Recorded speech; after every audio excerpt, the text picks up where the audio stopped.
a suggestion and should not be in any way construed as child-specific advice. The Center for Autism and Related Disorders advises working with a board-certified behavior analyst who has experience with autism before starting any intensive behavioral intervention. Any choices you make in determining your child's treatment are completely at your own discretion.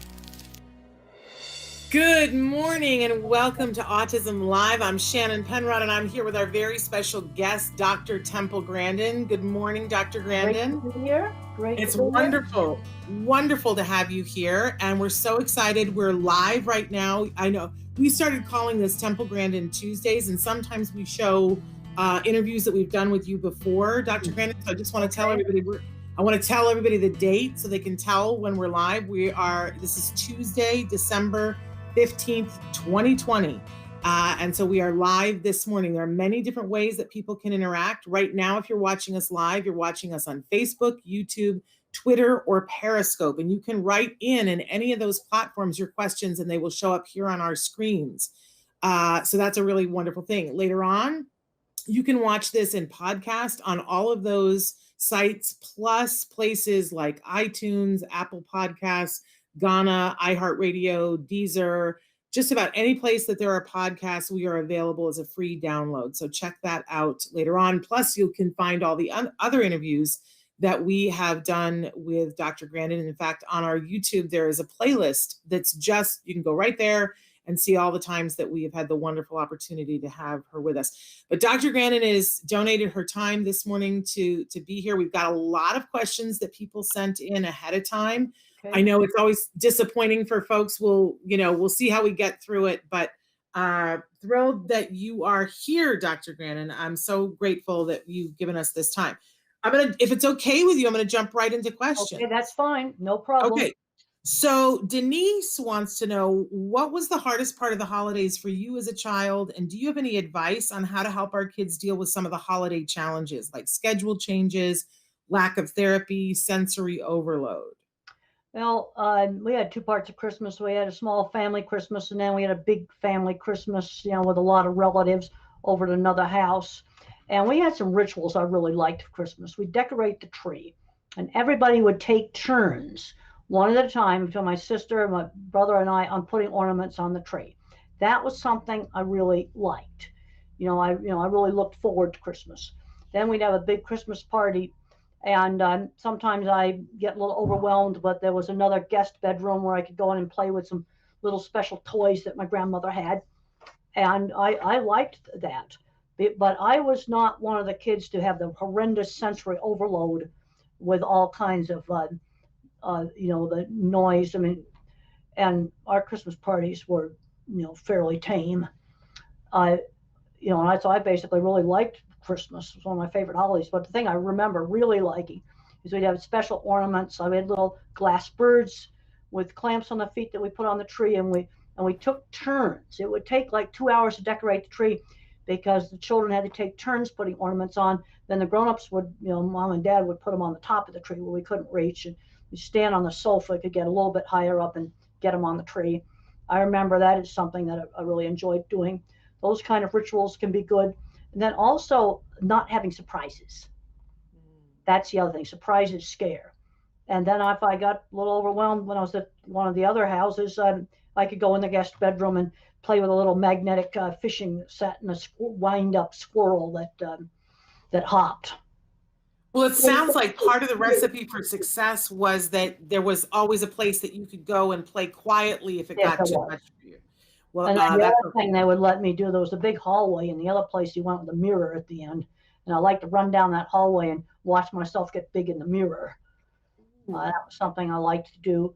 But having a place where I could go, that was helpful. And it was pretty much the same every year. There were like two different places we went to for the big party.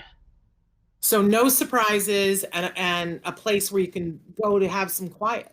Yeah, and the thing is, what would happen when we would go to my grandmother's house is my grandfather was the engineer who was co-inventor of the autopilot for airplanes, and I'd go in the study and he'd be there smoking his pipe and he'd answer my science questions. Why is the sky blue? Why do tides go in and out? Grass is green. Why? How do airplanes fly? And he would just explain it. I love that. I And love that. and I think he wasn't that big on the parties either. Favorite books as a child. This Yes, Greg wants to. Yeah. Black Beauty was one of my favorite books. Another favorite book when I was about third or fourth grade was a book about famous inventors. I loved that book, reading their biographies, and Thomas Edison, Elias Howe, and the sewing machine. And that's in my book, Calling All Minds. This profiles a lot of famous inventors. And I gotta. those were some real favorite books, but I also love The Wizard of Oz too.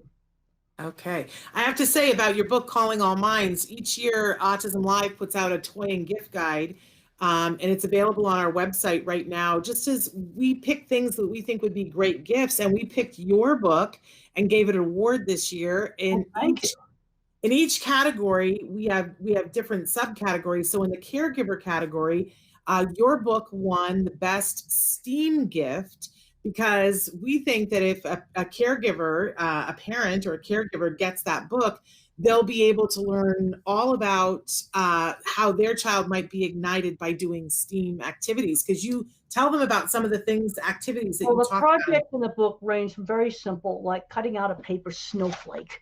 This is one of the projects right here, or making a really simple paper airplane. And when I did a book signing for this book 2 years ago, I found out that in Colorado, outside of Denver, that about 20 or 30% of the kids had never made a paper airplane. They were totally separated from hands-on things. So those are the simple projects. But also in the book, in Calling All Minds, I've got my optical illusion room. It's actually called the Ames Distorted Room. And I have a drawing and instructions for making that. So they range from real simple things. And I think kids are getting too worried about making mistakes. I had a teacher. I showed this on a Zoom conference. It's a little ripped right now. I need to make another one.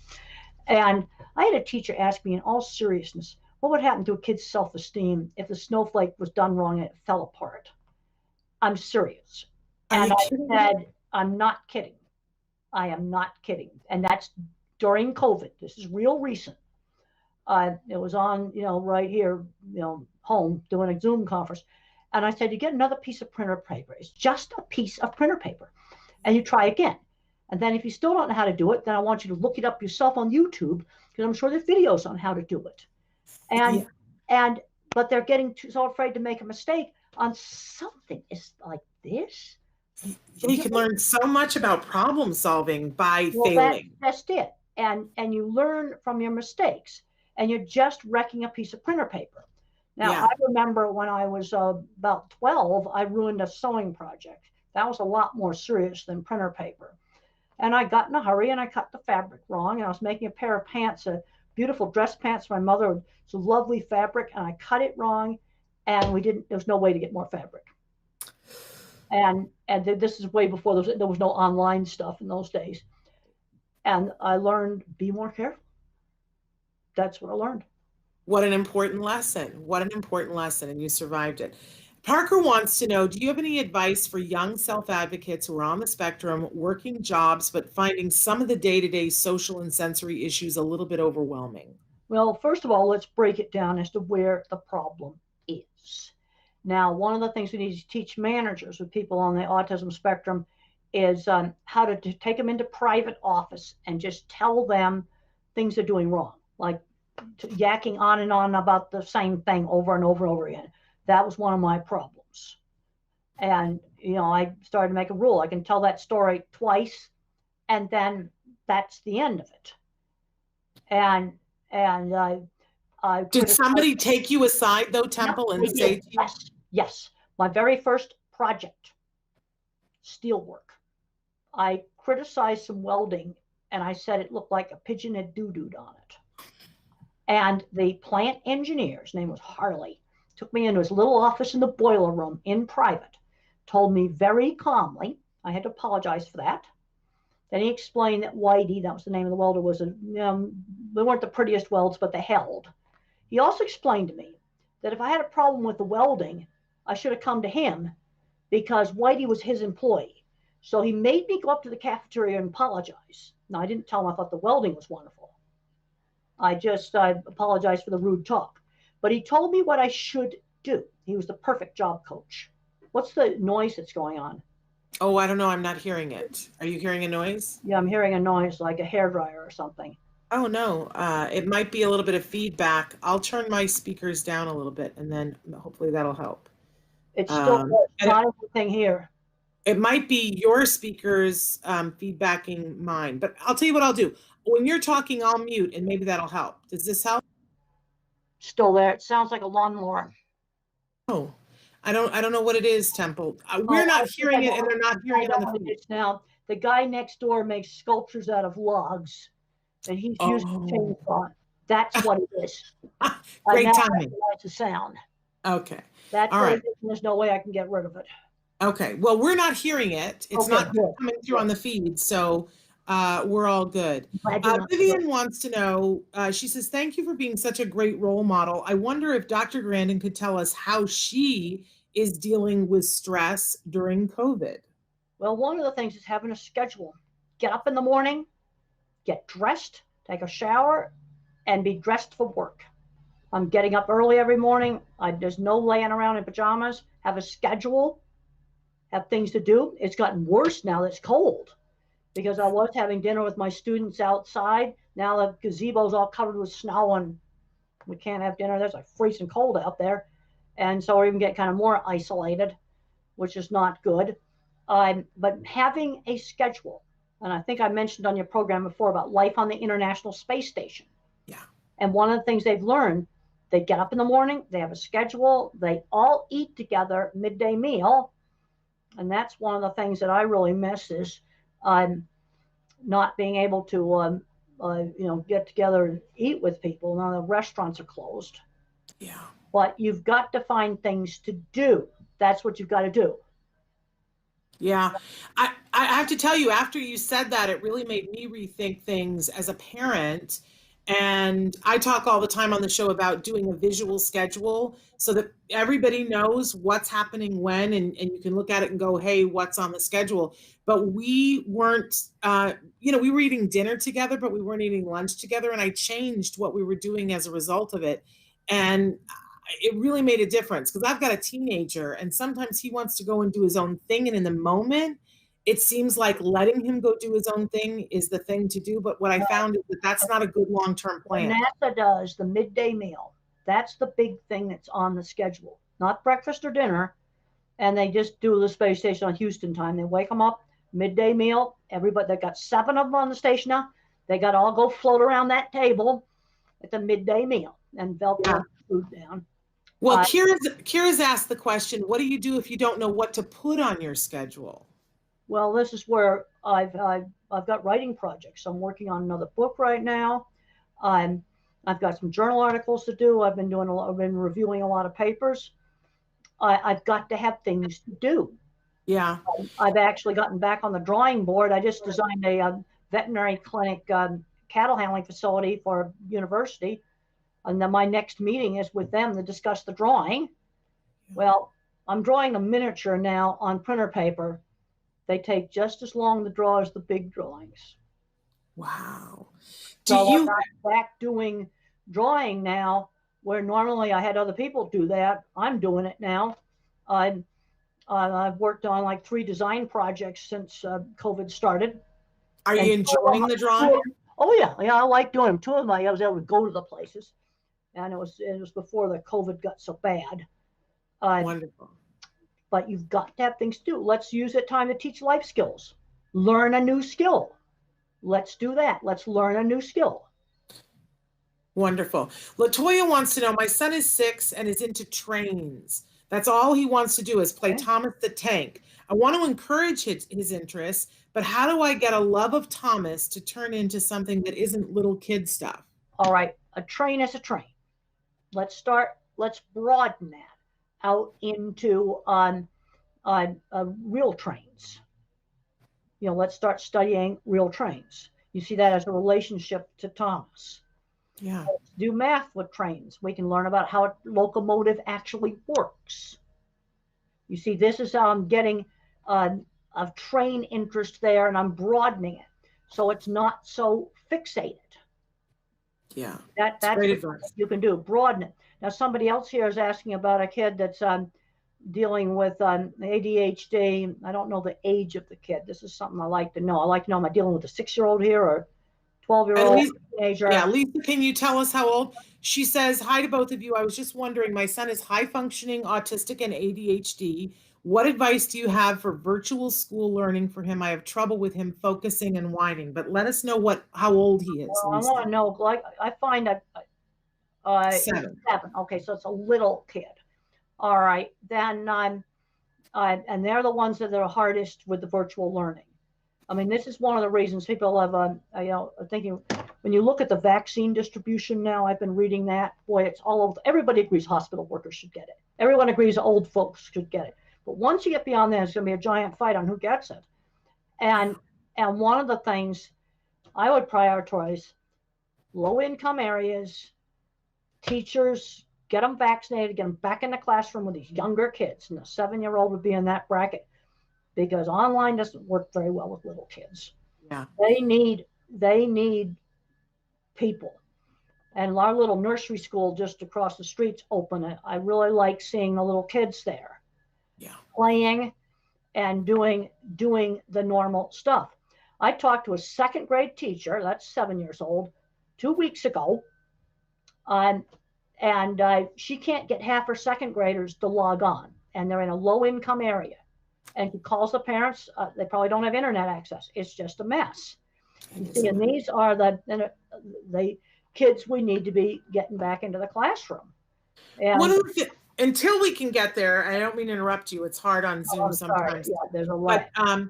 But until we can get there, one of the things that we've been advocating, and I'd love your opinion about, is that frequent breaks, and for those breaks to be away from the screen and physical. Yes, I would agree with that. I would agree with it. Physical breaks. And like, we've been telling people to turn your living room into an obstacle course and do time trials and have them push the furniture around. Because I think that these kids, it's not good for them to be sitting still so long. And we've got to be active. Well, we've got to get them out doing things. That's why when we had 2 different houses that we went to. One was a 5th floor apartment that had Oh. stairs. I was allowed to play beat the elevator, 5 floors, beat the elevator when we went to Granny's. And I was allowed to play beat the elevator running down the stairs. I always beat the elevator. I love your mother. But that's a bunch of exercise. And then the other house, we had this big, long hallway, and I was allowed to run in the hall and then or go in another room. And we had formal dinners, and I had to be there for 20 minutes of it. And if I asked to be excused before dessert was served, then I didn't get dessert. If I wanted dessert, it was just very calmly done. I think your mother's a genius. A little longer. But your mother is amazing. Just to play the game with you of beat the elevator. Now she's giving you something to do so that you'll be worn out by the time you get up there. I always beat the elevator. And I was only allowed to do it when we left, because I'm sure I made a lot of racket on those stairs. The other apartments would have heard it. I love it. Okay, George. Something that's easy to do. Somebody here has a 4-year-old who's nonverbal. I became verbal by age 4. Now, the thing I've got to ask is, they getting any progress? I always ask, are you getting progress on speech? Because when I was 3, it was obvious that I had some progress and that my speech was slowly coming in. Then there's a point where you're not going to get speech. And there are some kids that can learn to type independently. That can type independently, and I know they're not being cued. They're not. They are typing completely independently, and they describe a sensory disordered world. One of them is Tito Mukapatahe. How can I talk if my lips don't move? I want to answer the question about the full screen. I do not want to crash the internet connections. Yeah, that was for me. You don't have to worry about that. The internet connections are too weak for that. You're fine. That was for me, Temple. You don't have to worry about that. Okay. But yes, you were saying about some people won't speak, and that is a reality. Not going to speak, and Tito Makapadehe looks really, can't control his movements, running all around, flapping, and he has a book called "How Can I Talk If My Lips Don't Move," and it's available on Amazon. And the way I tested him to make sure that he wasn't cute is I found a picture. We were in a library of an old Scientific American. His mom couldn't possibly have seen it. And it showed a picture of an astronaut in a spacesuit riding a horse in the desert. And I put that down in front of Tito, and I said, "Tell me about this picture." And he writes Apollo 11 on a horse, really fast on the keyboard, gets up, jumps around. There's no way that could have been cute. He typed it so fast. And she was not touching him. Absolutely. And you want to use a tablet. And the reason for a tablet is that when you type on the virtual keyboard, the print appears right next to the keyboard so that you don't have to look up. A lot of them can't make the attention shift that you're going to have to make on a desktop or a laptop unless you put the keyboard up on a box, up by the screen. Yeah, absolutely. Hey, George wants to know, we're getting ready to tell our son about his diagnosis. How did you find out that you were on the spectrum, and do you have any suggestions for us? Well, I just kind of knew I was kind of different. You got to remember how, because of my age, when I was very, very young, the neurologist didn't even know what autism was. And so I was originally diagnosed minimal brain damage. Then the autism came on a little bit later. And we were still in we were in the Bettelheim mess and all of that. It was a totally different situation. But the problem I'm seeing with a lot of kids now is they're becoming their label, where their label's becoming their whole identity. My identity when I was a little kid was fly kites and little airplanes and go build stuff. That's what I liked to do when I was a kid. Oh, and by the way, people are home during COVID. Home Depot's business is booming. Yeah. Because people are doing home improvements, gardening. I was just reading an article about the UK, and people are finding ancient coins in their garden. Just reading an article about that in the UK. That's cool. That's cool. Very cool. This Nora Ephron, who was a wonderful screenwriter, you made me think about this. She always used to say that in different times of your life, there are different words that describe you. And it was a test that she would give people. She would say, what are the 5 words that describe you? And when you were talking about children now and young adults are identifying themselves, and I have some friends who the first word that they would say about themselves would be autistic. And then other friends who are on the autism spectrum who don't even use that word and don't use it to describe themselves. If you were to pick 5 words to describe you, would autistic be in the 5 words? Well, scientist is certainly going to be first. Love it. Inventor, scientist, probably for professor of animal science. Career is how I define myself.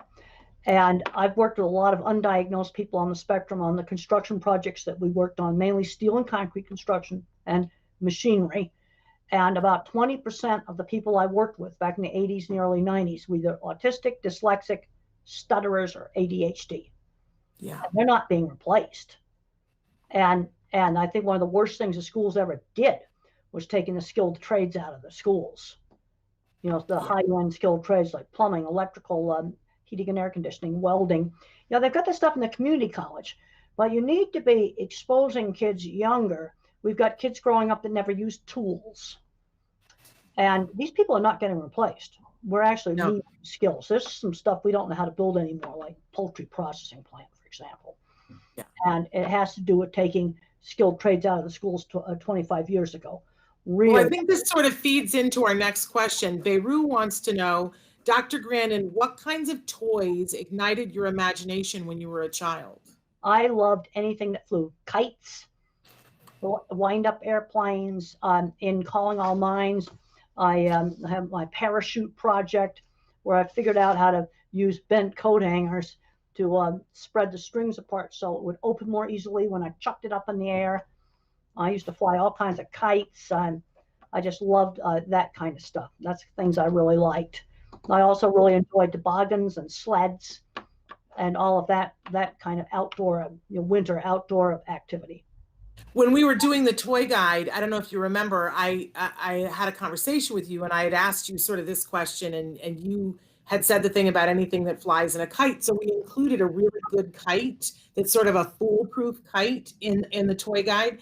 And I also asked you what your favorite games were, and we included those in there. Do you remember what you said your favorite games were as a child?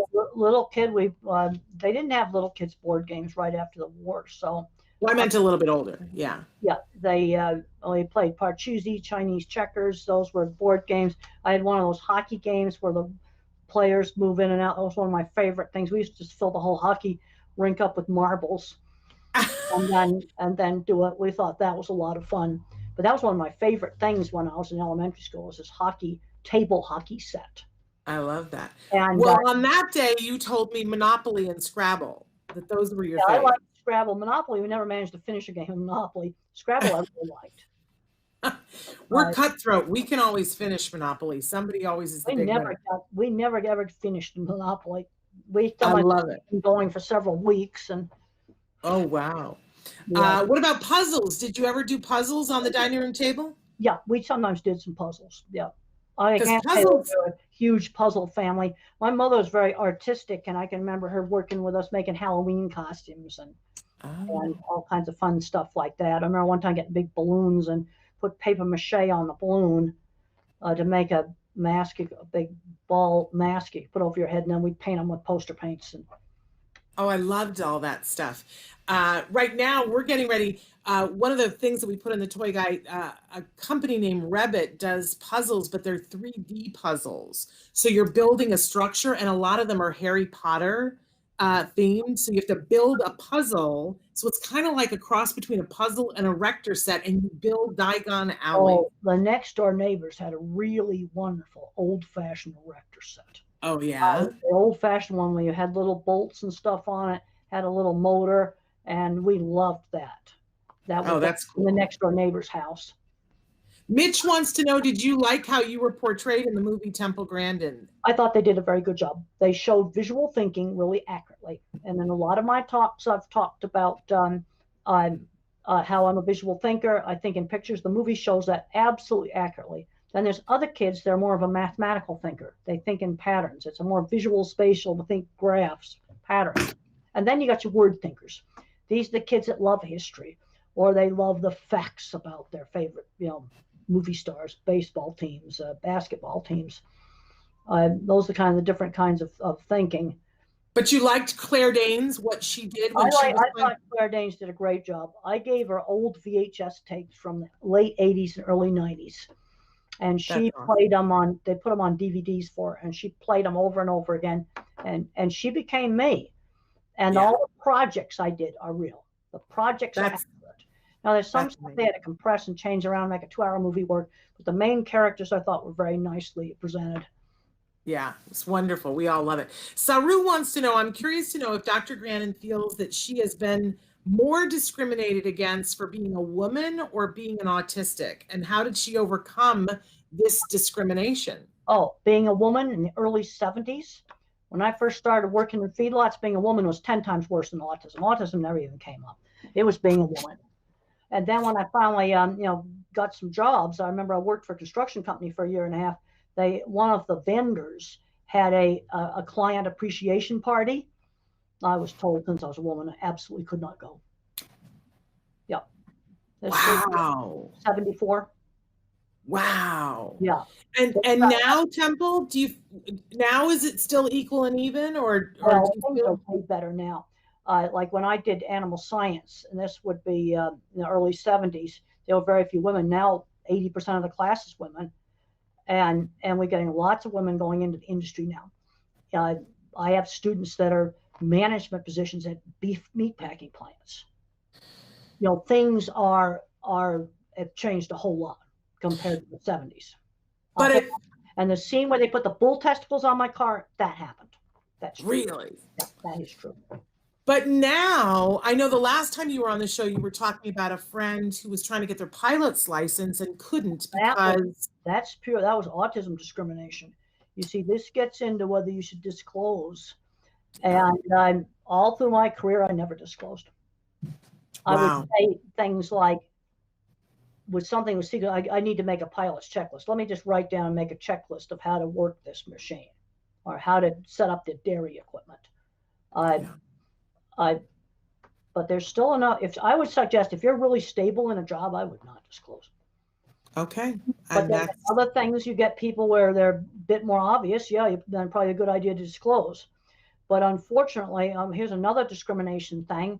About 2 months or 3 months ago, I had lunch with a family of a young man in his 30s who for 5 years had a really good outdoor technical job. I can't identify it.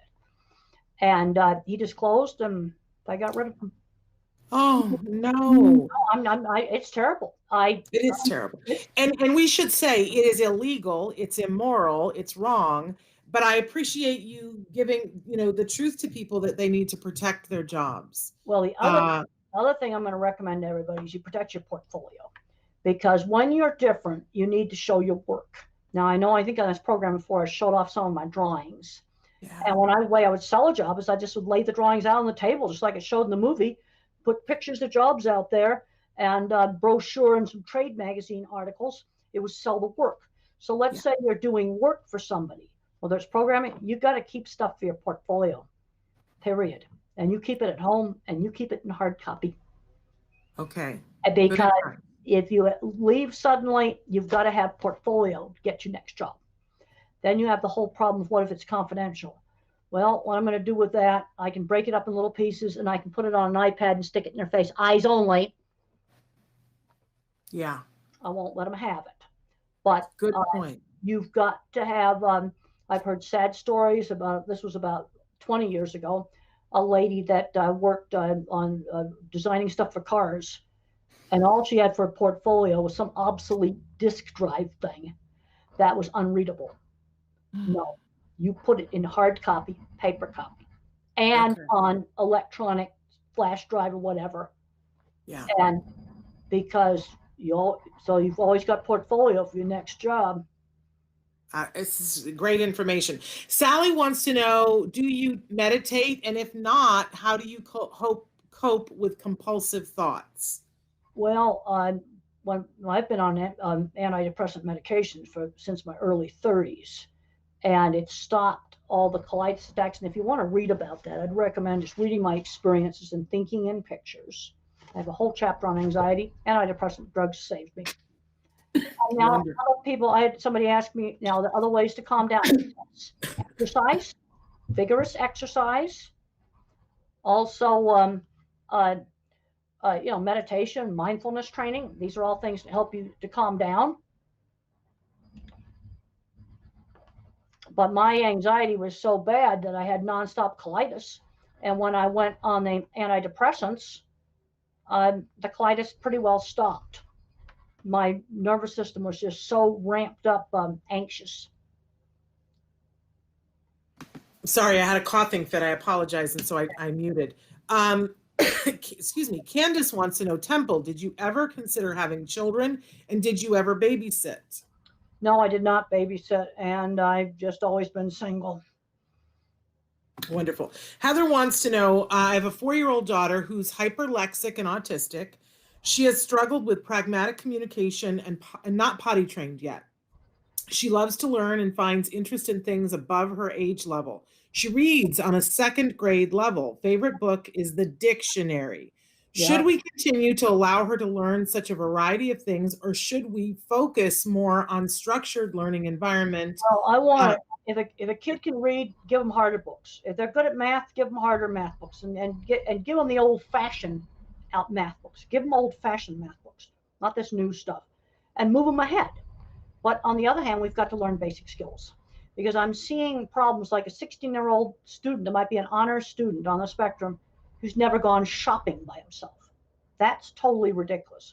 So we've got to learn basic skills, but I'd move them ahead on the where they have skills, and I should like try to let's broaden that out. Is there anything in the dictionary that particularly interests him?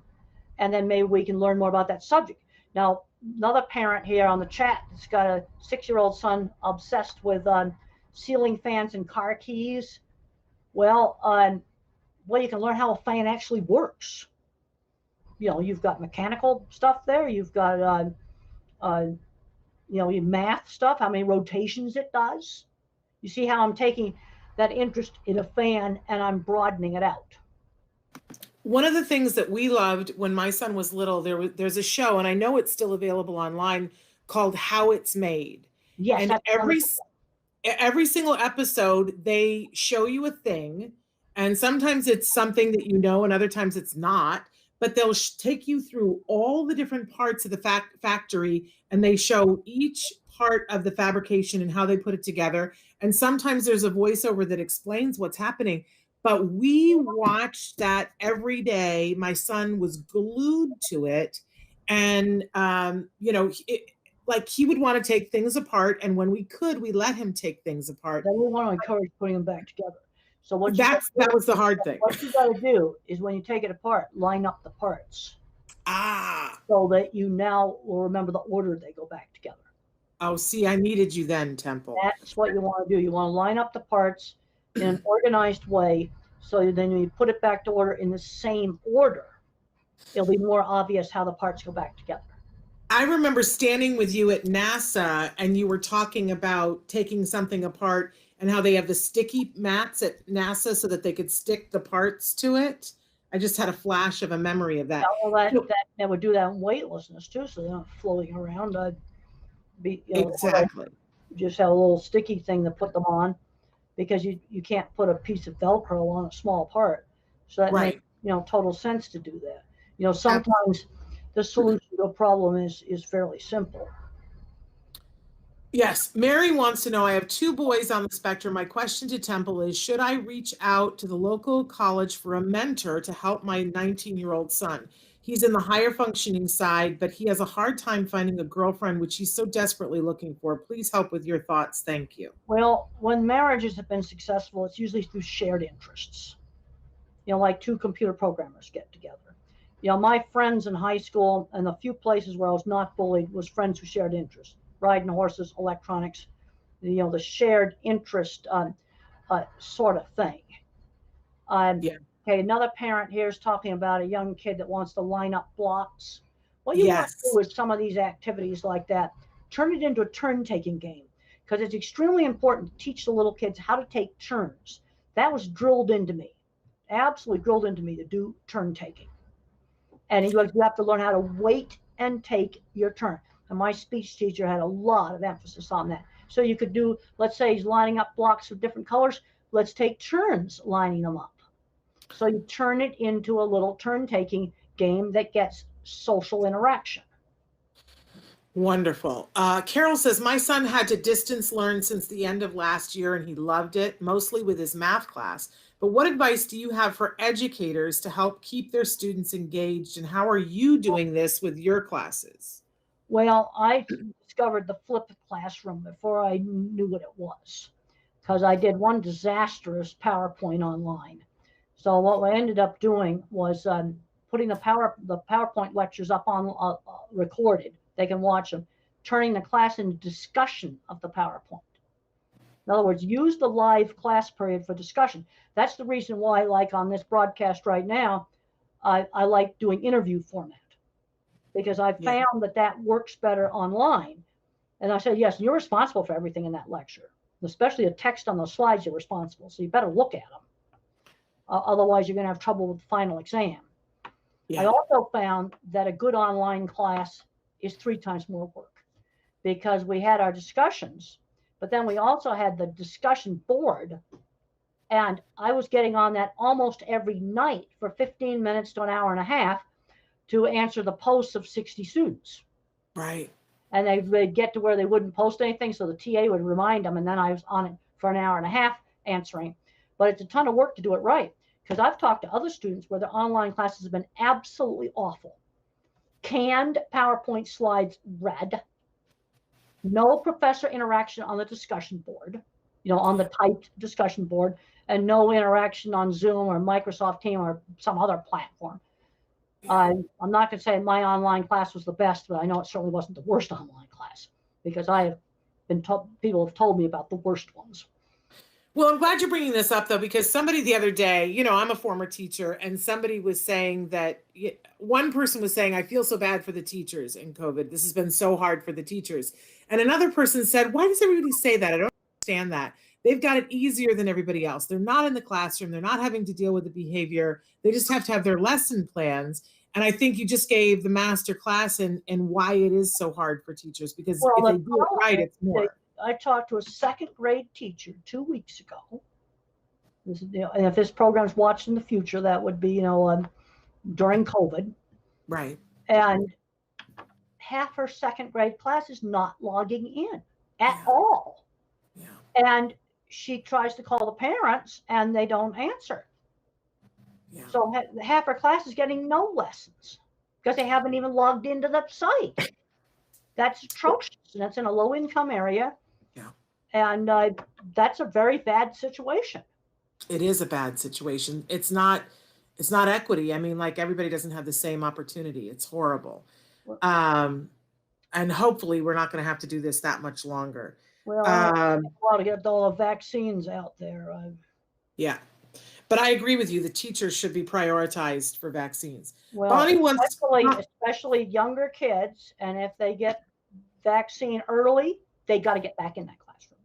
Yep, absolutely. The other thing with the younger kids is they don't spread COVID around as bad as the older ones do.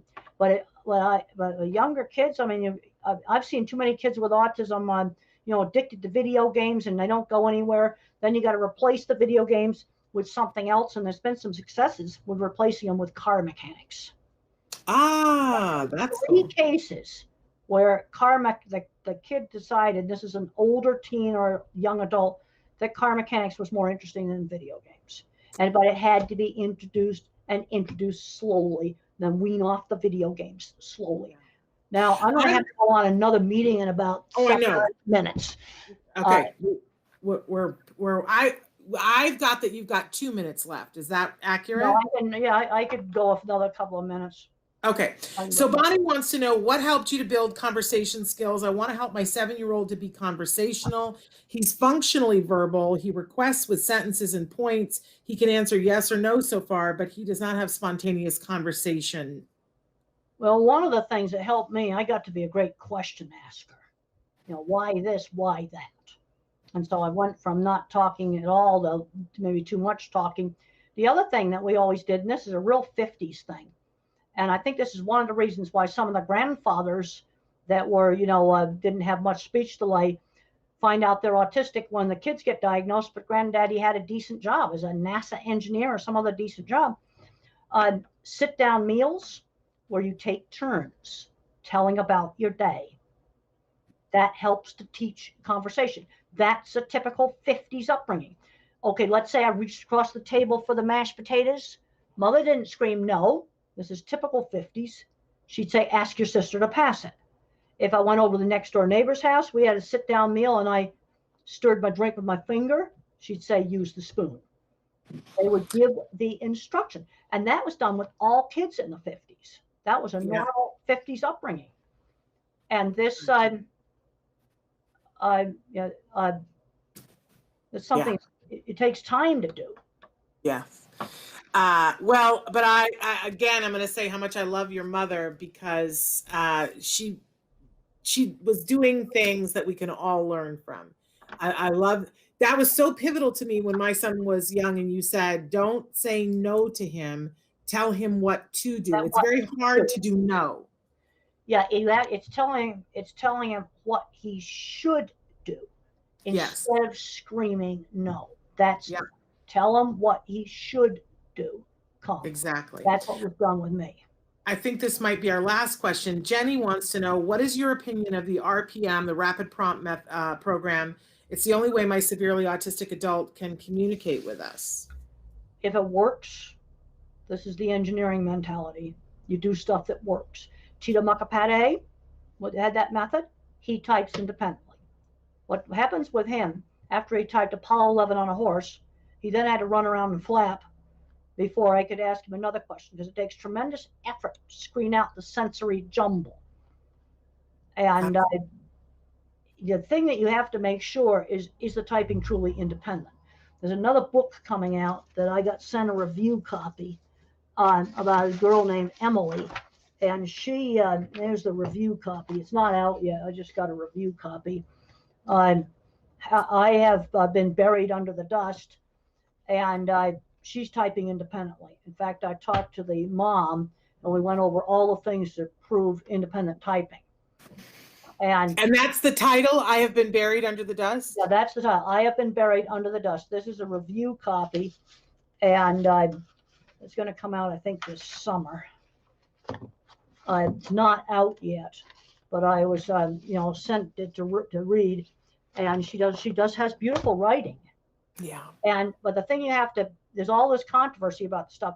Bottom line for me is you've got to indicate to me that it is not written by mom or some facilitator or some other person. And that has happened. And that has happened. And I have seen it happen. I saw a person, all right, let's imagine this piece of cardboard right here, the back of the legal pad is an alphabet card for someone to type on. I've seen a mom doing this with it. That's cueing.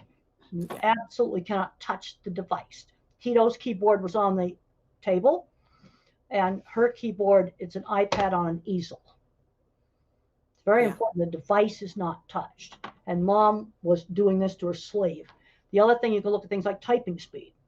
She also works with 4 different people.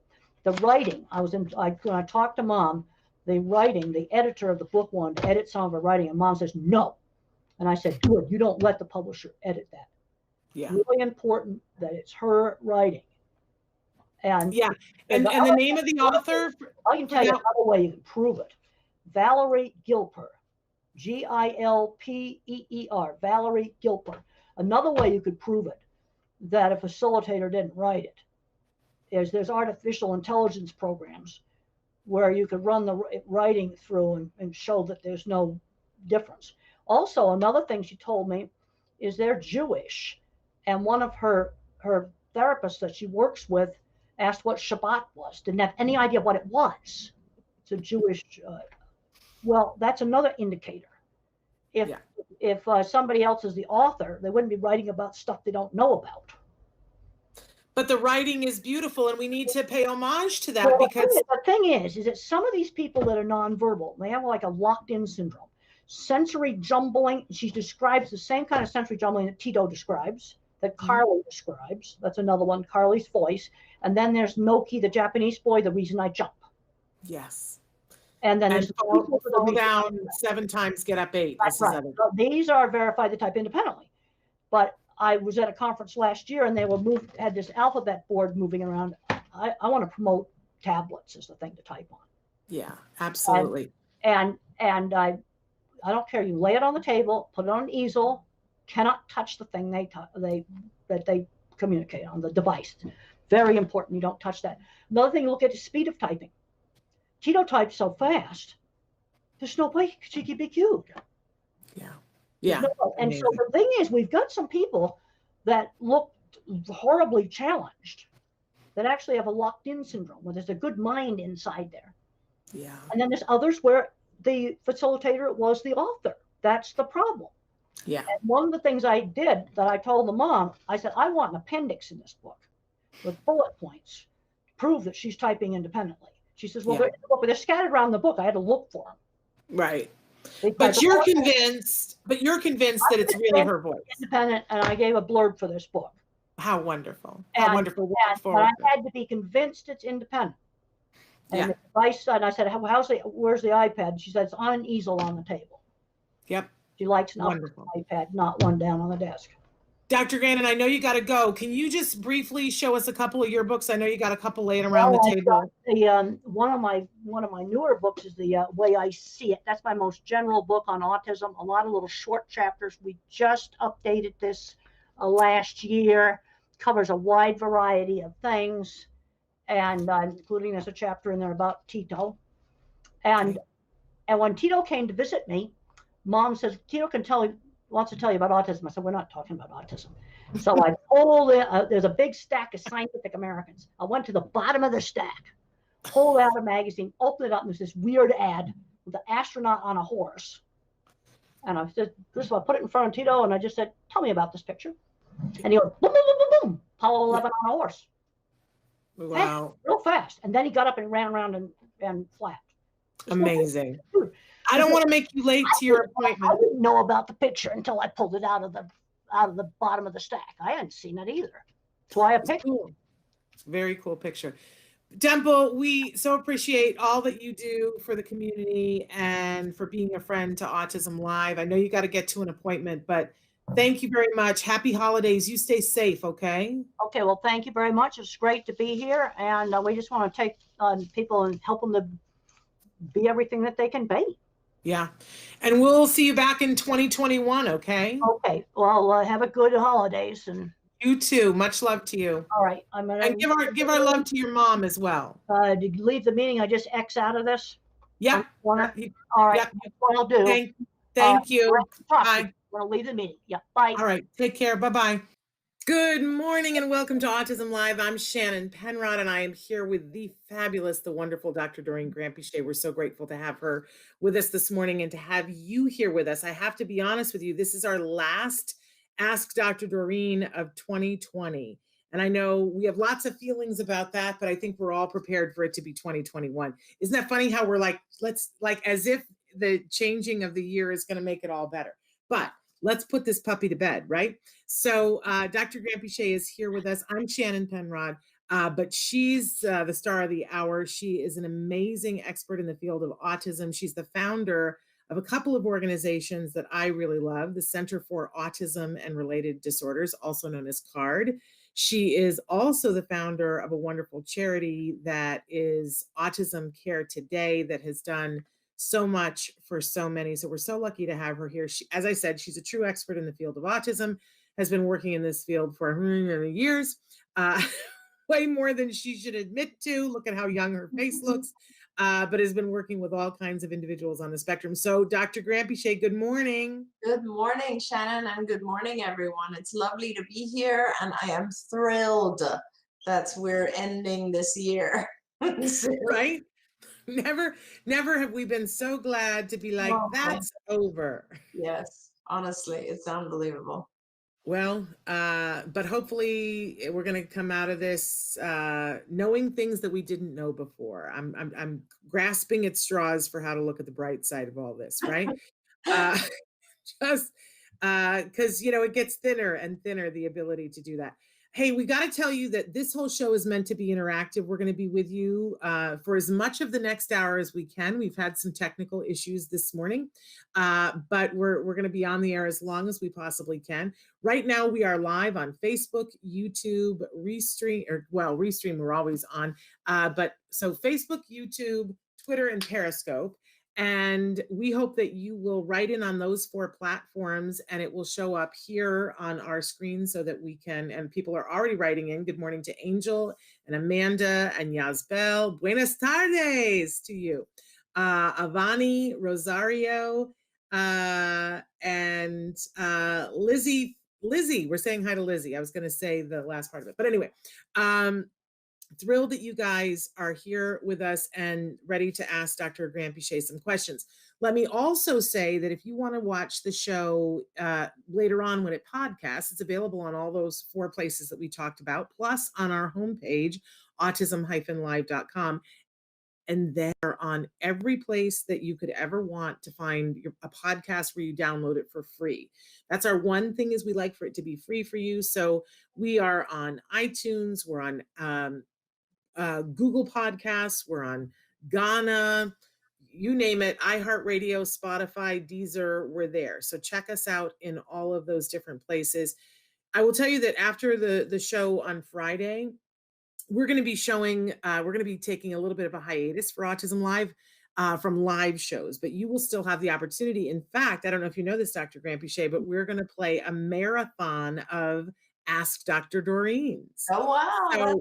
So right? You'll be able to tune in, and I believe that some of them are from pre-COVID, so that you'll see us getting to sit like normal people talking to each other. And so that's going to play over the next. There are a bunch of them that are going to play over the next couple of weeks, thanks to Traven.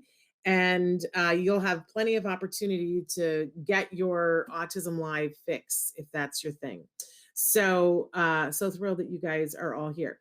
Totally lost my train of thought, but it doesn't matter because we want to get to the questions, and you guys can be writing in your questions right now. So this first one, I love this parent so much. They're working so hard. They say, and there's a lot here, and I shared it with you, Dr. Grant-Pichet, so I'm not going to read the whole thing, but basically this is a 2.5-year-old currently nonverbal child that is getting 40 hours of ABA. They just recently started the PECS program, and I'll have you explain what that is for people who don't know. When is the time for her to say the words independently? I can see her frustration. I can see that she tries, but it's so hard to see her crying when she can't say the words. For example, the therapist says bye, and she says die. The therapist says up, she says up, up.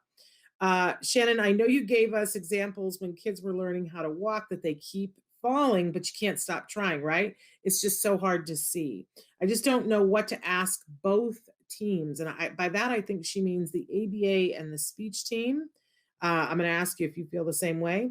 But she wants to know what that collaboration should look like. Basically, the team got together and mom was there with the child, it sounds like to me, and all they did was go over goals, and that they did nothing for mom and nothing for the kiddo, and that she felt very frustrated by that.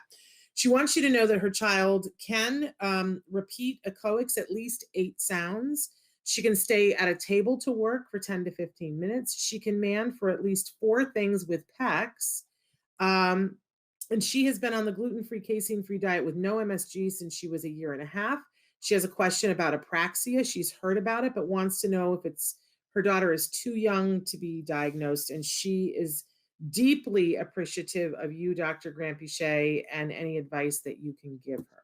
Absolutely. How nice. Thank you. And yeah, I really want to, can't wait to get involved with this child because, so it is not a difficult process. Actually, there's a full, there's a step-by-step kind of guide when you are that young and just starting speech that we've written, or at least that card, we have this kind of exact process that you're supposed to go through. And what it is, for example, it starts with just the sound and production of the sound, which is the easiest sound for children to make at this point. And it sounds like she probably is past that point. And then it's a matter of just producing a vowel sound like ah. In some kids, it'll be E, for instance. It doesn't matter. That's step 2.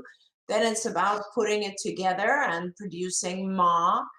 This is all imitation only. And so then once you have ma, it's about making your first homogeneous chain, which is ma, ma. And then it's about the next step is attaching that to mom. And so that the child realizes ma, ma results in ma, mother coming and is an actual thing. And then it's about changing the form of that to what we call a heterogeneous chain, which is ma, me. And so in order to produce that, then you have to start with and E again. And so it's a very step-by-step guide of how you produce words and initial sounds. And we actually even have a worksheet, which I'll try to find and get to you, Shannon, so you can send to this mom, because it has to do with the development of sounds. Certain sounds don't develop at 2. Certain sounds will develop a little bit later. Certain sounds are harder for our kids. Apraxia, the only thing apraxia means is that the muscle tone in the mouth and tongue are low muscle tone. So obviously, when you say a sentence, notice how many different ways your mouth and tongue moves, right? We're not aware of the speed with which our tongue moves forward and backward and to the side and all that sort of stuff. So, but it does. And that is what our kids have a hard time with. And that is why they have a difficult time producing speech. So here's what I suggest. I think that, and the way that it works with when an ABA team works with a speech path is they have to become buddies. They have to become friends. They're one team. They don't have separate goals. They have one set of goals, and the speech pathologist is working on some of the stuff that ABA folks are not as good with, and vice versa. And I can tell you that for your child, you need a speech therapist who is trained in prompt technique. Prompt technique will help your child produce new sounds, and that is something that it's very useful. Speech therapists know who are trained in prompt will, for instance, they know where to place their finger so that your child will make the sounds that are prompted with those outside movements. And I think it's very helpful. The therapists, the ABA therapists, have to be doing things that are in exact correlation. So if the speech therapist is, let's say, doing tongue movements, or touch the tongue to the finger, or mouth movements, or whatever it is, the therapists have to be doing similar activities or the same activities. Everybody has to be working on the same sounds, on the same words. Otherwise, it's you're not speeding things up. You're just doing two separate programs. So it needs to be coordinated better than that.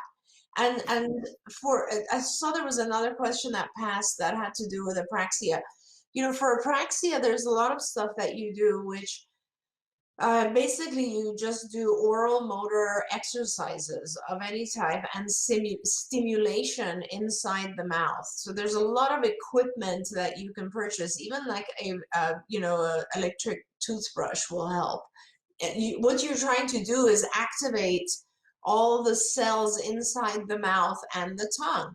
Chewing gum will help.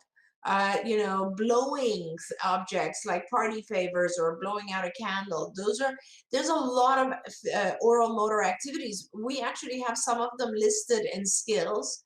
If you look at skills, if any of you guys are skills users, on skills in the motor curriculum, there's a section for oral motor. And all of our kids who are nonverbal, they begin with these activities, and it produces sound. And once you're past the point when you're able to imitate sound by placing the tongue in the right location inside the mouth, then it's a matter of joining the sounds. And that's not that hard. It's just the initial production. So for the first mom, don't be frustrated. Your child is still very young, but yes, if your child is producing sounds, those sounds need to be now put together to produce functional words. So they don't have to be accurate words. Like I have some children will request juice by saying "ju," and others will request it by saying "ks." Like it doesn't matter. It's what they're capable of. And you attach it to amend, is what we call it in ABA. So it's something they really request, they want. And then they will use it more and they will try to make it better. Now, PECS is a picture exchange communication system. It's fabulous. Andy Bondi made PECS back in the, I want to say, early 90s. I remember when it first came out.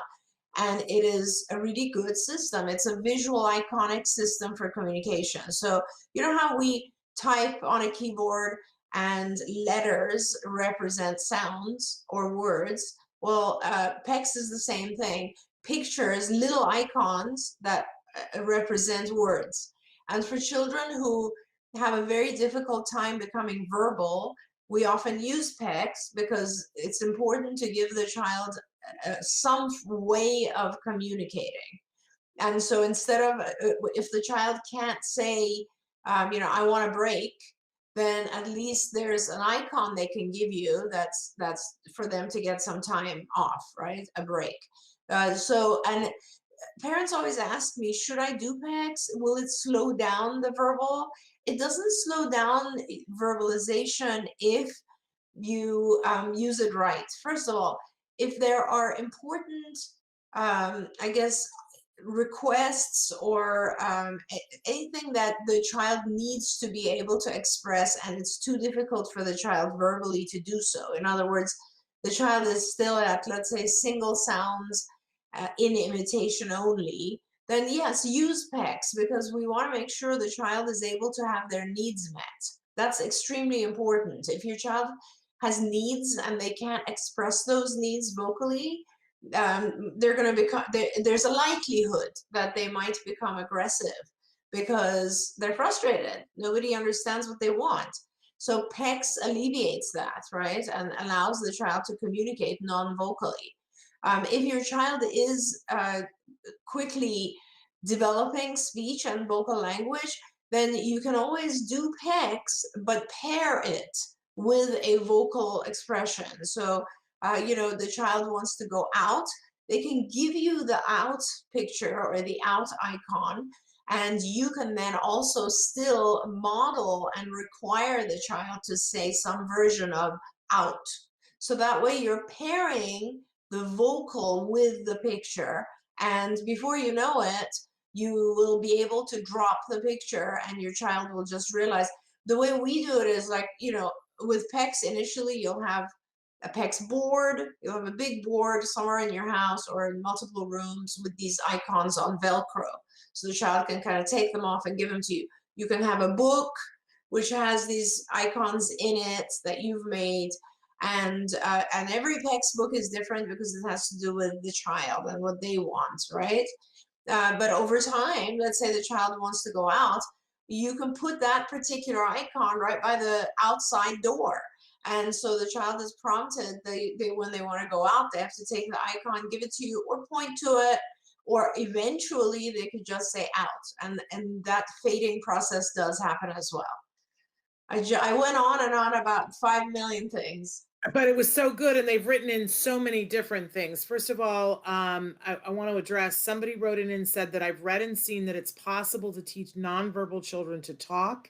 Is that true, or there are some kids that just won't ever talk? Both is true. Both is true. We have many, I mean, when I used to directly treat my own group of kids a long time ago, the majority of the kids that I saw were nonverbal when they started. Because I used to see them very young, right? Unfortunately, the age at which we see kids is a little bit older now. But, you see children and they're not evoking any kind of vocalization at all. They're not producing sound. If we, so a percentage of those children absolutely develop sound and speech and language and advanced language and even recover, okay? But then there are also some children where the difficulty is so intense, whether it's not just apraxia, it's also things like they have very significant sensory overload, and they just have very severe symptoms of autism. And in some of those cases, yes, it is quite possible that they are nonverbal, non-vocal. And that is where it becomes extremely important for them to have either a PEC system or an iPad so that they can communicate. And let me tell you, I've often said this to Shannon. One of my favorite things is when I see an adult, when an adolescent or an adult is referred to me because they are so aggressive and self-injurious, and I go in and I realize that it's just frustration because they can't communicate, and we teach them to use an iPad to communicate their needs, because there's several iconic systems on iPads these days as well, picture systems, and all of their behavior, their challenging behavior just goes away. because now the individual can finally communicate what they needed. And that's all it is. It's just frustration. Remember, language, the aggression and all of these types of things are not a symptom of autism. Okay, I always like to remind that they're just a symptom of frustration. Yes, and we can do something about that by giving everyone functional communication. I want to give a shout out. Carrie, who I love, has written in and said that PECS was the stepping stone for her son to be able to speak. And I hear from so many parents that that is the case. Other Right. parents are reluctant to do some sort of augmented communication because they feel like, well, now everybody's going to give up and my child will never speak. But that the research shows the exact opposite. So That's right. functional communication for all. And Absolutely. in your lifetime, in your tenure, I've heard statistics. I don't know if they're accurate, but I was talking to a parent a couple of years ago that has an older child, and she said to me, "Well, 87%, something like 87% of people on the autism don't speak. It's very rare." And I said, "Oh no!" And I went and looked it up, and I feel like it was the exact opposite. That it's like 87% of folks on the spectrum now are vocal, and it's 13% who don't. And she and I were having a conversation about that, and she said, in my lifetime that number has reversed. I feel that's because people like you just got better at what you do, Dr. Granpeesheh. Does that sort of jive with your experience of autism? That's a really good point. There's no question that over time we've gotten better. Like, there's no question. Just in terms of, like, PEX is a great idea, great example of that. It was definitely after 1990. It was maybe early 90s, because I remember where I was sitting when I spoke with Andy Bondi the first time about his program. And he's a dad. He produced this program because he's a father, and he realized that his child needed some way to communicate, right? And it was little binders that we would duplicate ourselves. It has gone so far, and everybody knows what PEX is, and I'm so just delighted that he did that. But prior to that point, it was all different. We were using things like sign language, obviously. So Mhm. it's very, very amazing that, and look at us, Shannon. I mean, we've learned over the last, I guess, 20 years. Now we know that we can teach our children advanced cognitive skills, very advanced, like perspective taking. 20 years ago, prior to the research that came out of Simon Baron-Cohen's lab in Cambridge, we didn't even know that autism had anything to do with the theory of mind deficits. So yes, we've all gotten better, there's no question, and that hopefully shows in what's happening in the population diagnosed with autism. Yeah, we've come a long way, baby, like in that old commercial. Okay, tons of questions here. I have to say, people have written in about a bunch of things that I have no idea, things I've never heard of before. I Okay. usually we have like one thing, a show that comes up that I've never heard of before. I think there's like six things here. Somebody wants to know what your opinion of gut butter is. I have never heard of gut butter. I have no idea what that is. Are you as stumped as I am? I am. I've never heard of goat butter. So you'll have to write in and tell us more about that because we have no idea. There are a couple more things, but I want to get to a couple of questions here. So we've gotten to somebody who says that their child is 5, has receptive communication, great, but they believe that he has apraxia.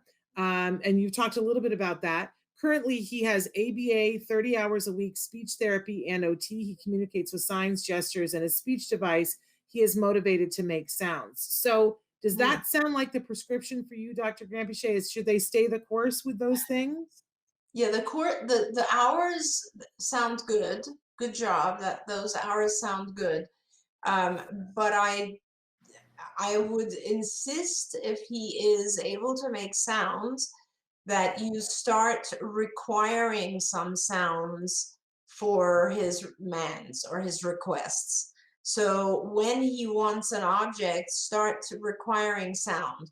Because truthfully, if a child, if any, oh, here's a great example. Oh my gosh, it never even occurred to me to look at it this way. So you know how we make fun of our kids because our kids text rather than picking up the phone and calling? Mhm. Okay, that is an example of where writing something can become, or using an icon or a visual can become easier and can replace vocalization. So Mm. instead of talking, our kids on the spectrum can also get lazy with it and just touch an icon. So use it, you have to, if with the general population of teenagers in the world, texting was taken away again, guess what? It all start calling, right? So Yes. sure that if your child is able to make sounds and you want them to speak, make sure you start to pair it up with the icons so that they realize the icon alone cannot get the object they want. There has to be a vocal utterance, and then start shaping that vocal utterance. That's how you kind of make sure that the start using the icons more as a prompt rather than as the means of communication. Okay. Farine wants to know, I have a client that cannot tolerate crying peers.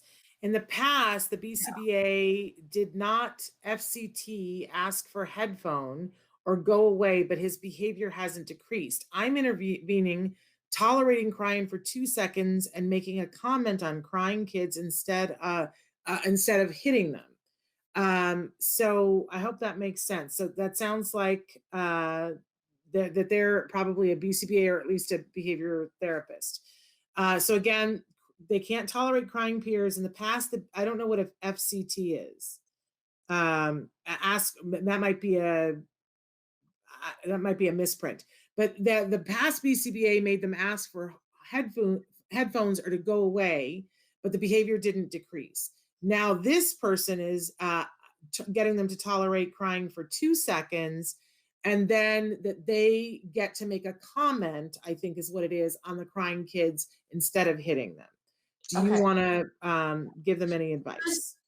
Okay, so there's there's two things we can do here. We can, and you're doing kind of a little bit of each one. So I think pick one and really work at it. So one thing is giving headphones, like having the child, your child, stay exposed to the disturbing stimulus, which is the sound of crying, but protecting themselves. Okay, now the only way that will work is that you do not allow the hitting. You have to block, whenever you want to replace a behavior, you have to block the inappropriate behavior and replace it with an appropriate behavior. So if the child, because I think the parents had written it didn't work, every single time it'll work because nobody is allowing him or her to hit the other child. You're blocking that, you're preventing that, and having the child put the headphones on.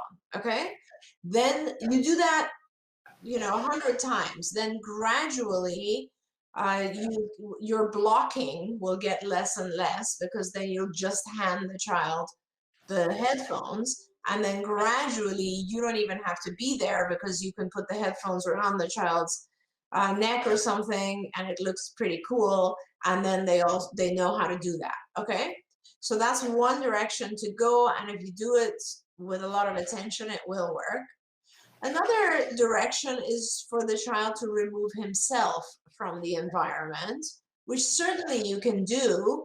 And you can have the child like walk away when there's a child crying. Sometimes it's not possible to walk away or remove themselves, which again, they can put their headphones on. So that's another thing. And then there's a third, which is what you're trying, which is essentially teaching our child to tell the other child to get away, to go away, right? Which works, it can work, but again, I always say this, Shannon, you know that you can't teach things in the setting. You have to kind of practice them at home and make sure that that behavior has been mastered, and then apply it to the real world. So in this particular case, you would record sounds of a child's crying or whatever sounds bother him, and you would practice this at home, where you would play it and your child would then say, stop, or go away, or whatever it is you're trying to teach him. And then you would turn the thing off, right? And you practice that. And if you can get a neighborhood child to come and help as the next step, you make it more and more like real life.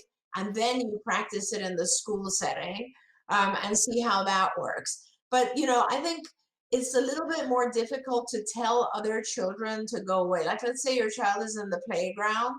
There's going to be several kids who are crying, right? If your child is sensitive to this sound, they're probably sensitive to other sounds as well.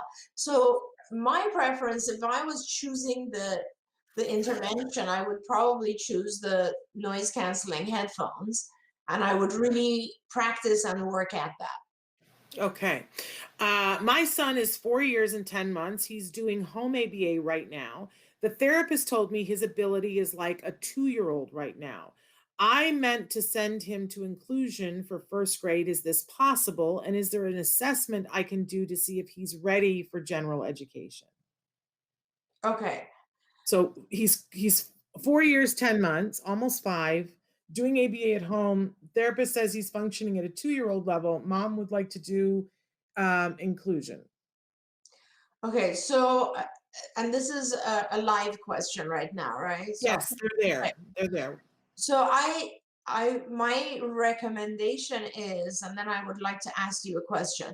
My recommendation is not to start him in school. Yet.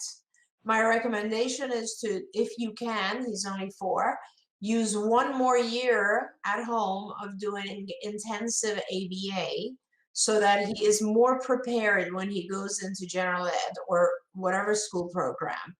Are there assessments? There are many, many assessments. It depends on what you're looking for. If you're looking for school readiness, then you will be looking at achievement tests. If you're looking for language capability, there are certain tests. Social capability, there are other tests. My recommendation to you is to get on skills, skillsforautism.com. The phone number is on the screen, 877-975-4559. Perfect. And I would get a skills license and do the skills assessment. It's long. I want to warn you, because we're very obsessive people here. And it'll ask you a couple of thousand questions about your child, and it will give you age levels. Excuse me. So it will show you all the things that the child is behind on. I guess the question I had was, why do you want him to be integrated into school right now? What is it that you're hoping you will accomplish? And let's see if she writes in. I want to say that for a lot of parents, and we get this from a lot of parents, there's a sense of, first of all, the schools make it sound like that's, school is the only place on the face of the earth. And I'm a former teacher and I love school. And I think that education is wonderful. And I'm also, depending on the school, a fan of public education. So I want to be clear that I'm going to say this from that point of view, and that I love school, but they do a very good job of selling it to us as if it's the only place that our child should be. They tell us there's going to be this great socialization and that they need to be included with their peers, because that's the thing. Nobody ever tells you, Dr. Granpeesheh, that there are exactly this many studies showing that autism intervention by going to school full time for this age of kids is not effective. There's no study showing that it is effective, none. And they don't tell us that. So we think, and plus there's that part of it where we want that normalcy. Like everybody else's kids are going to school, so can't we have one thing feel normal? And schools really buy into that. Plus, they tell us, oh, your child has to be here. like you can't keep your child at home. They make you feel like you're a bad parent if you're keeping your child at home. I've been through this. And I Right. just want to give everybody a hug and go, it is false information. They're manipulating us. And they're doing it, I think sometimes they're doing it from a sense of that they, this is what they do. This is their job. They educate, and so they think you should come, but they don't know ABA. They don't know how much better it is. And some of it, when you're talking to administrators, they want your child's tush in the seat because that's the only way they get funding. And it really comes down to that. And I feel like a negative Nell for having said that. No, But but I basically, want no, you're right, Shannon. And I think it's really important for parents to realize one thing. So when you look at having your child at home and doing home ABA instead of school, don't think of it as a more restricted environment. Don't think of it as meaning that your child can't handle school. Think of it as a great luxury, and I'm only saying this to parents because it is truly just a better education. That's what it is. It's a much, much better education because you have one person whose attention is 100% on your child, as opposed to a teacher who's dealing with 20 or 30 kids. So it is just a higher quality of education. And it's like giving our kids a lot of tutoring to strengthen them before they go off to school. yeah, and she wrote in and she said, thank you very much. From what my friend's child has experienced, I think that my child will be put in an inclusion setting and might be given an aid if I fight for it. But I want to point out that another person wrote in and said, if I had to do it all over again, my son would have never started school until he was 6. It would have been ABA full time from age 2 with some OT. And I got to tell you guys, school pushed hard for us to have my son start preschool at 3. They pushed hard. They filed a lawsuit against us, Wow. not once, twice. So they were pushing hard for us to do that. And I kept coming back at them with the science. And I had to learn as I went, but we fought hard to do intensive. And this is the word that we need to say 35 times here. Intensive, good quality ABA in our home. We were lucky enough to do it with the Center for Autism and Related Disorders, and which, the best of the best. But a year of that at home, where they were offering the most restrictive environment for my son. They were offering him a room in a trailer where kids were banging their heads against the wall. I could cry when I think about it. But we did a year of ABA, and then they offered us full inclusion with an aid. That's how we got there. And, my son, this week applied to Harvard because we did that time.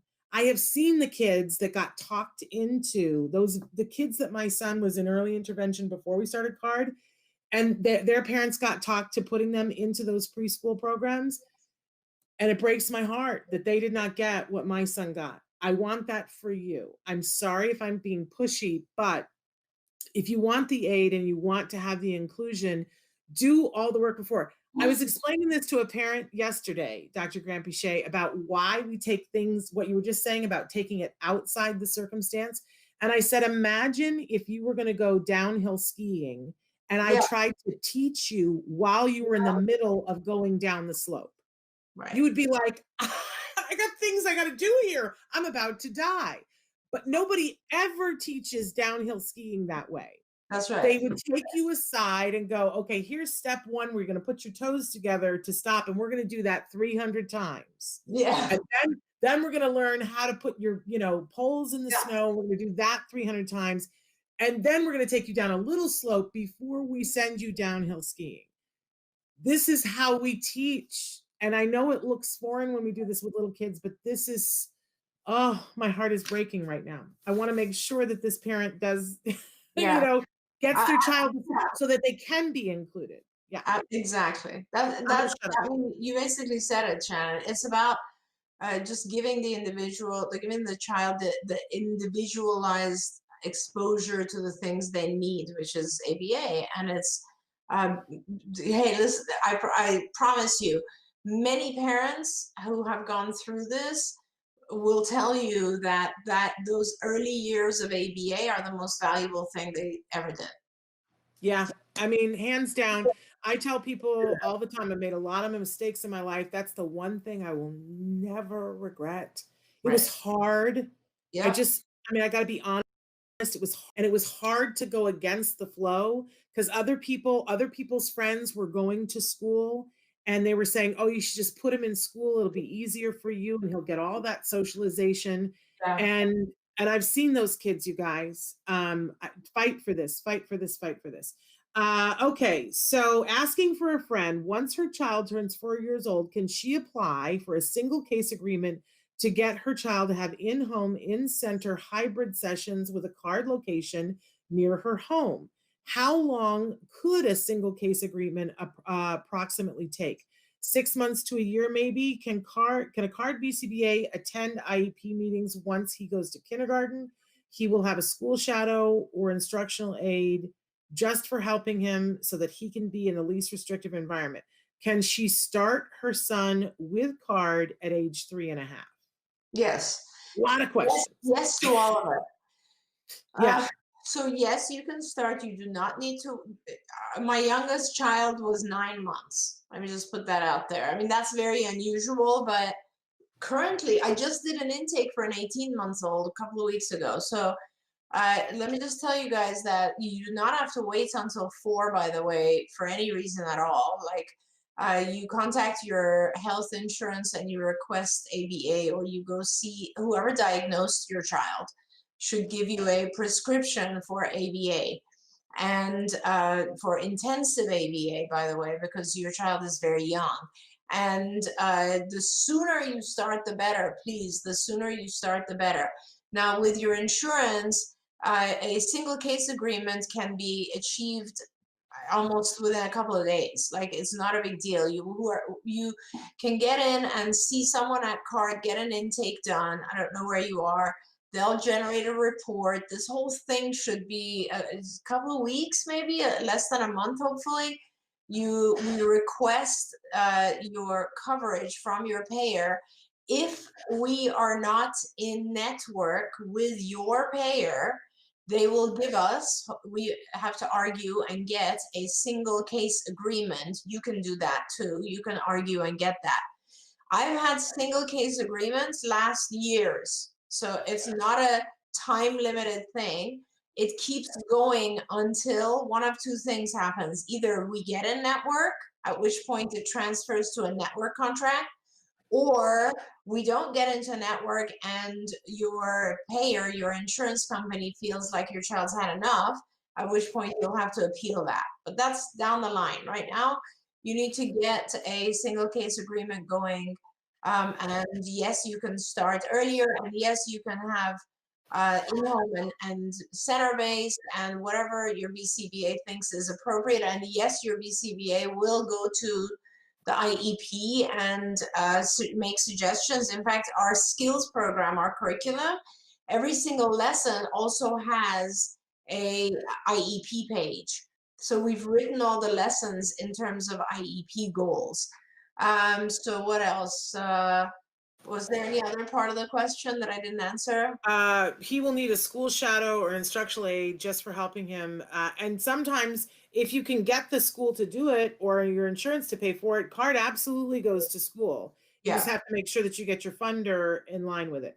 And They wrote it and said they and wrote we it and are said in contract. We do have contracts with a lot of school districts, so that might also be a relatively easy process. yeah, they wrote it and said that their single case agreement took a full year and that they cried happy tears once they were approved for card. I do want to say, for people who don't know what a single case agreement is, your insurance has the obligation to give you services.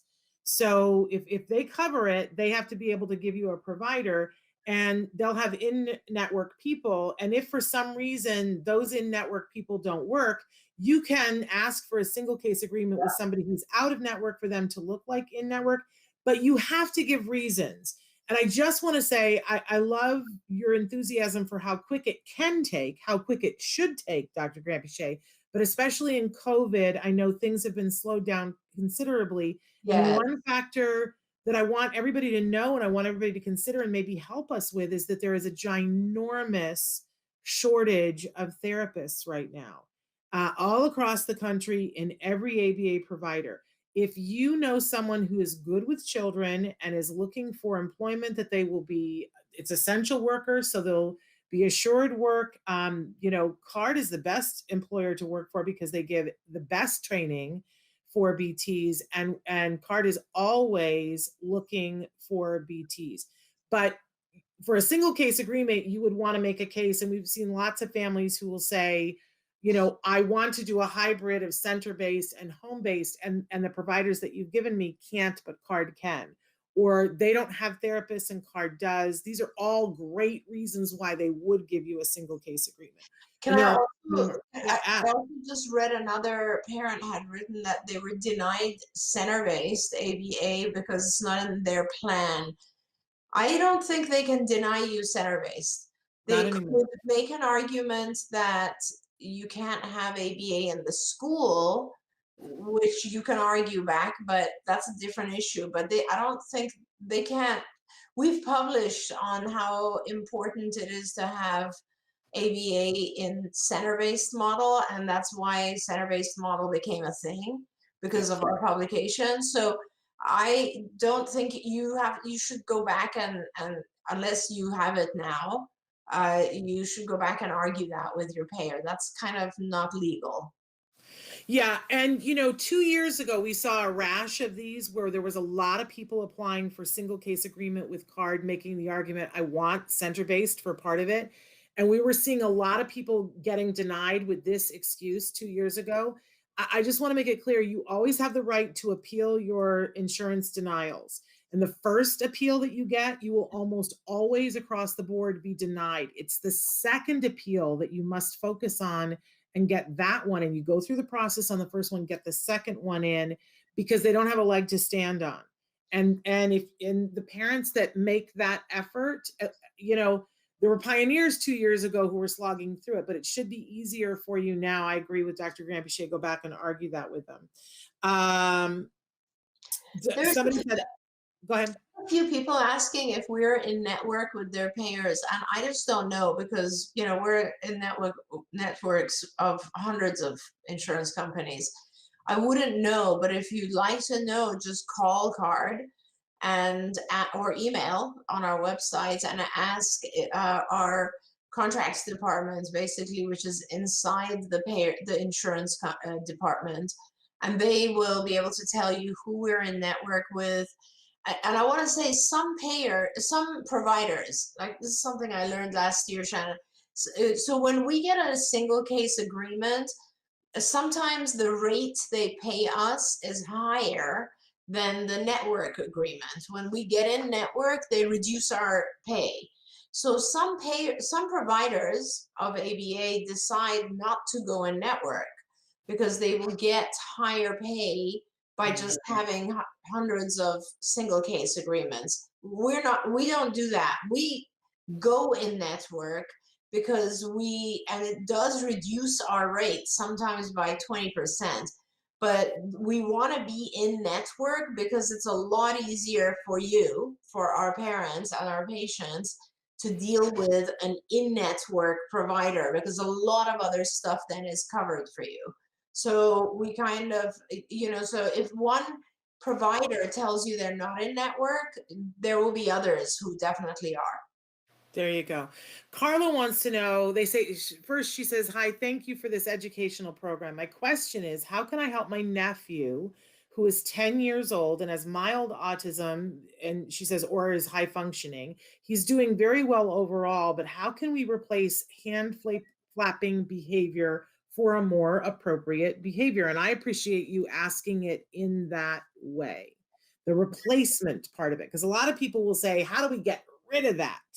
And I always go, that thing is, it's got to function.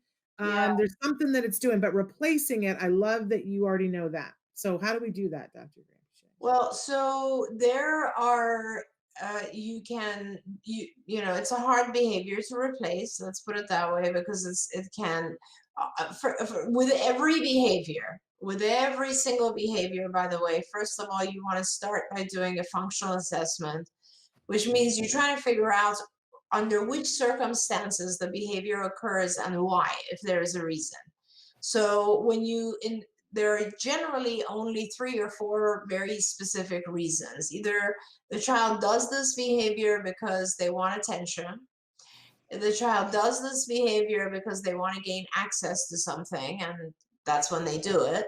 And in the case of, or the child does this behavior because they're trying to get away from something, avoidance or escape. And then the fourth function, or the one that probably pertains to hand flapping, is what's called an automatic function. So it's kind of like, by hand flapping, there's an intrinsic reward to just doing this, okay?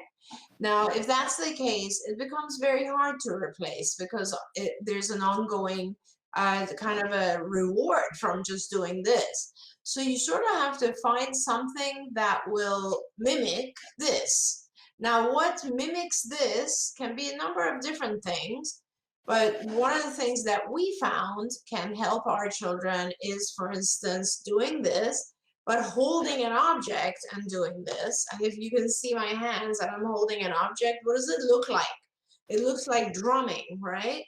So we did this with one of our kids who used to do a lot of hand flapping when he was little. He would always pick up objects and just go like that, right? It was very high frequency, and it was very hard to stop. So we put a drum in front of him, and we started to teach him to do it in the front. And he has now become a famous and incredible drummer. Which, where is all his stuff, Shannon? Can our viewers just see his performances online? If you Google Logan Shepherd drums, you will see a bunch of his stuff online. We did a piece with him that's really old, because he's 18 now, and we did it when he was 14, and he's such a better drummer now than he was when he was 14. Come on. Like, all of us are better at 18 at something than we were at 14. So it doesn't really do him justice, but you'll see he's this wonderful, funny, well-spoken young man. Mm-hmm. And a professional drummer. That's right. That's how you replace behaviors. You try to find something that provides the same level of stimulation to the individual when they're automatically functioning behaviors. And then you kind of replace it that way. There you go. Now, we had somebody who wrote it, and you've mentioned skills several times, and somebody wrote in and said, I just went and looked at skills, and that it's very comprehensive and a lot of things to work on. So, and usually at some point I do a little blurb about things that are free from skills right now. I would love for you to take just 2 seconds, Dr. Grampici. I know that's impossible, 2 seconds, even as I hear myself say that. But if you could just talk for a minute, maybe, about what skills is, and then I'll give them the rundown. Sure.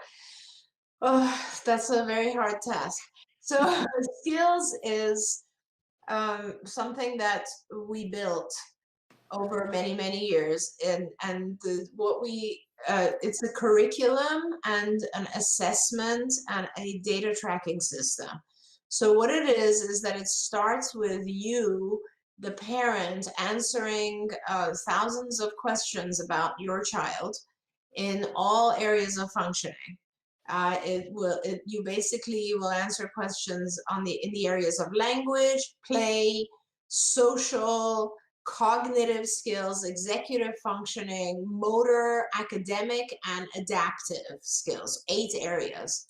Don't know how on earth all 8 just came out of my mouth, but thank you for that. I was impressed. It's whatever vitamin I took today. So basically, it's CoQ10. I've started taking CoQ10 for my memory. I'm going to get that. So basically, you go in there, you answer questions. So let's say a language question could be something like, does your child, describe things that happen to him in full sentences? As an example, that's like sort of something that would be like, say, a 4-year level or 5-year level. It starts all the way as 1 year or even birth, and it goes all the way up to chronological age 8, which is, mental age higher. So basically, you answer questions, you say yes or no. If you say yes, my child already does that, that lesson goes into an area of mastered lessons. If you say no, my child doesn't do that, then that'll go into the supermarket of things that your child needs to learn, right? And then it links to all of those things, and it's like hundreds, thousands of lessons that your child needs to learn. What you said no to, and everything that was a prerequisite. It's a computer program, so it's very intelligent. So it'll go all the way back and say, you need to teach these things, and this is how you teach them. Lesson plans, IEP goals, videos. I mean, there's all kinds of stuff in there to help you teach that particular skill. And as you're teaching it, there's data tracking that also our therapists use, and you could as well. And you input data so that it shows, as your child has mastered various things, what to go to next. And it has a lot of different features. It also has a functional assessment tool that helps you identify the function of every challenging behavior, like why is your child having a tantrum, and how to deal with it, a behavior intervention plan. The whole thing is it's very complex. We keep adding to it over and over every year. So it's a really, really good kind of electronic medical system for us and for you to track everything that's going on and to guide your child's program forward. Wonderful. So, I like to simplify stuff because I don't have the brilliant brain that you have. So I think of skills as being a toolkit. And if you have a toolkit, if you rush off to Target and you buy a toolkit for somebody for Christmas, you would not stand over them and go, okay, now use all the tools at one time. That would never happen.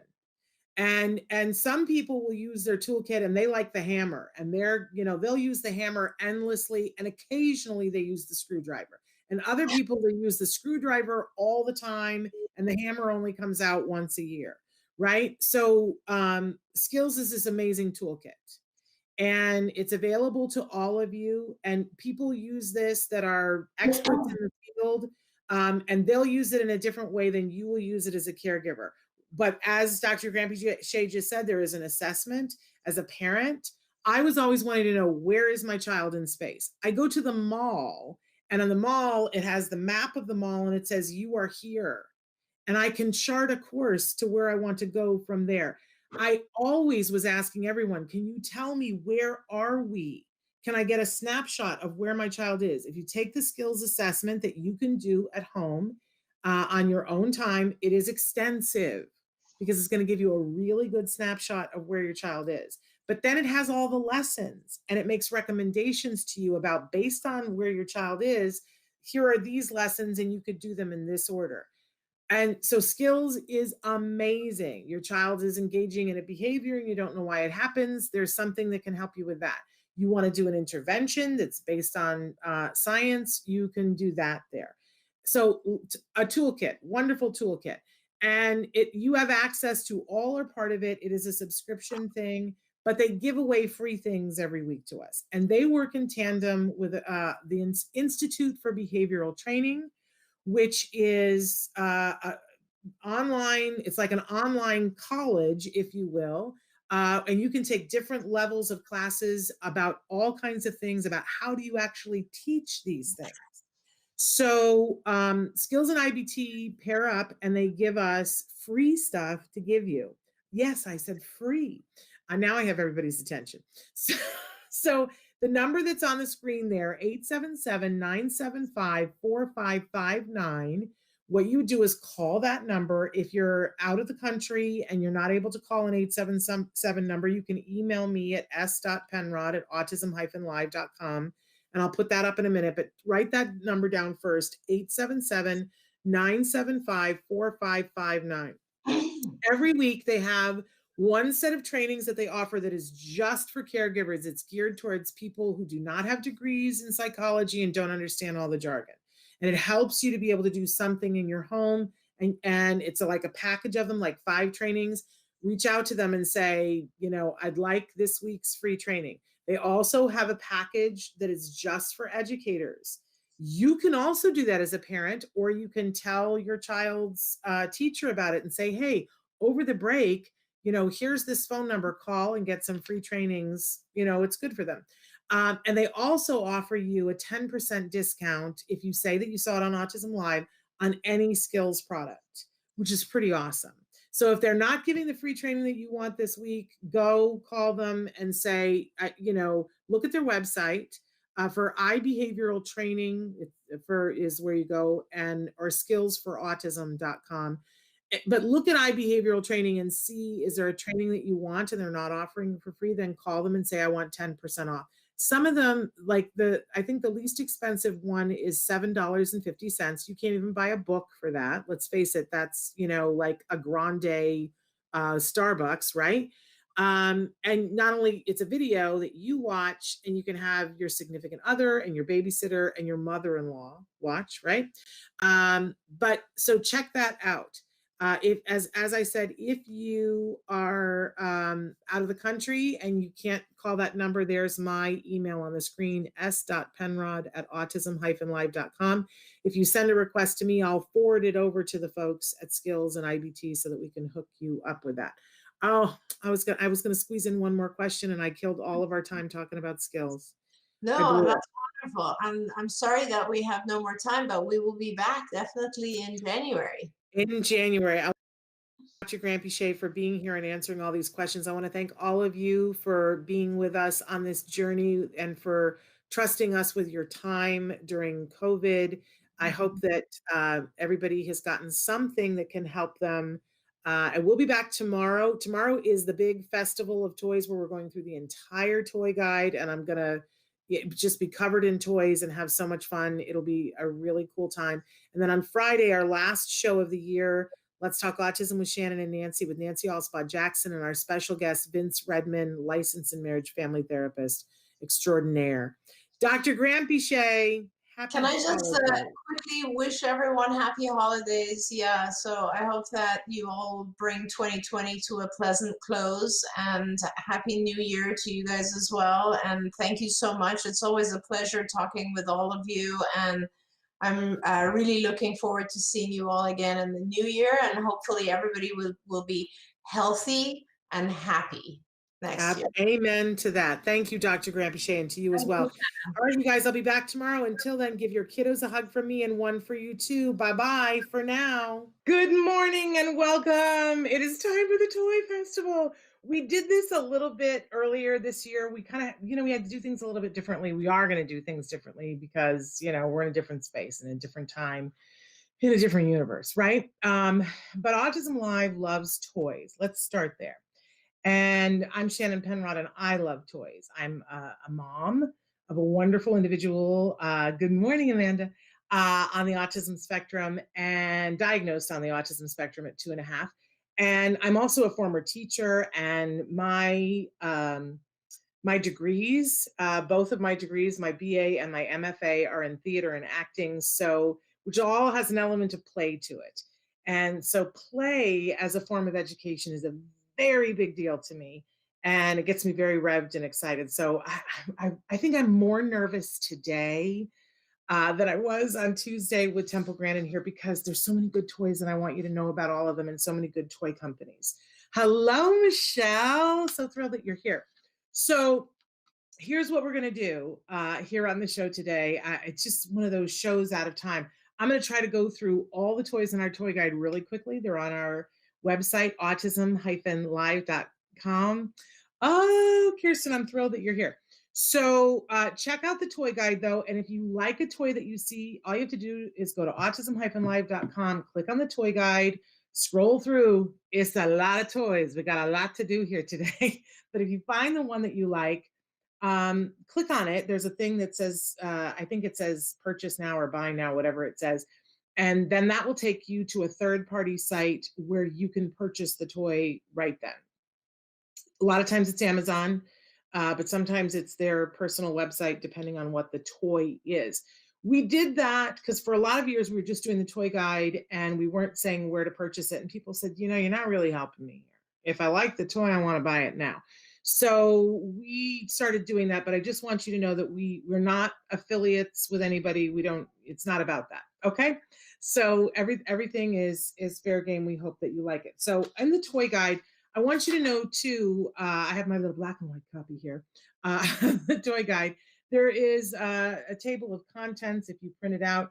And we separated things by different categories, and we separated them mindful of the fact that sometimes our kids don't, even though age wise they might be in that category, but maybe in terms of the toys that they may need might be in a different category.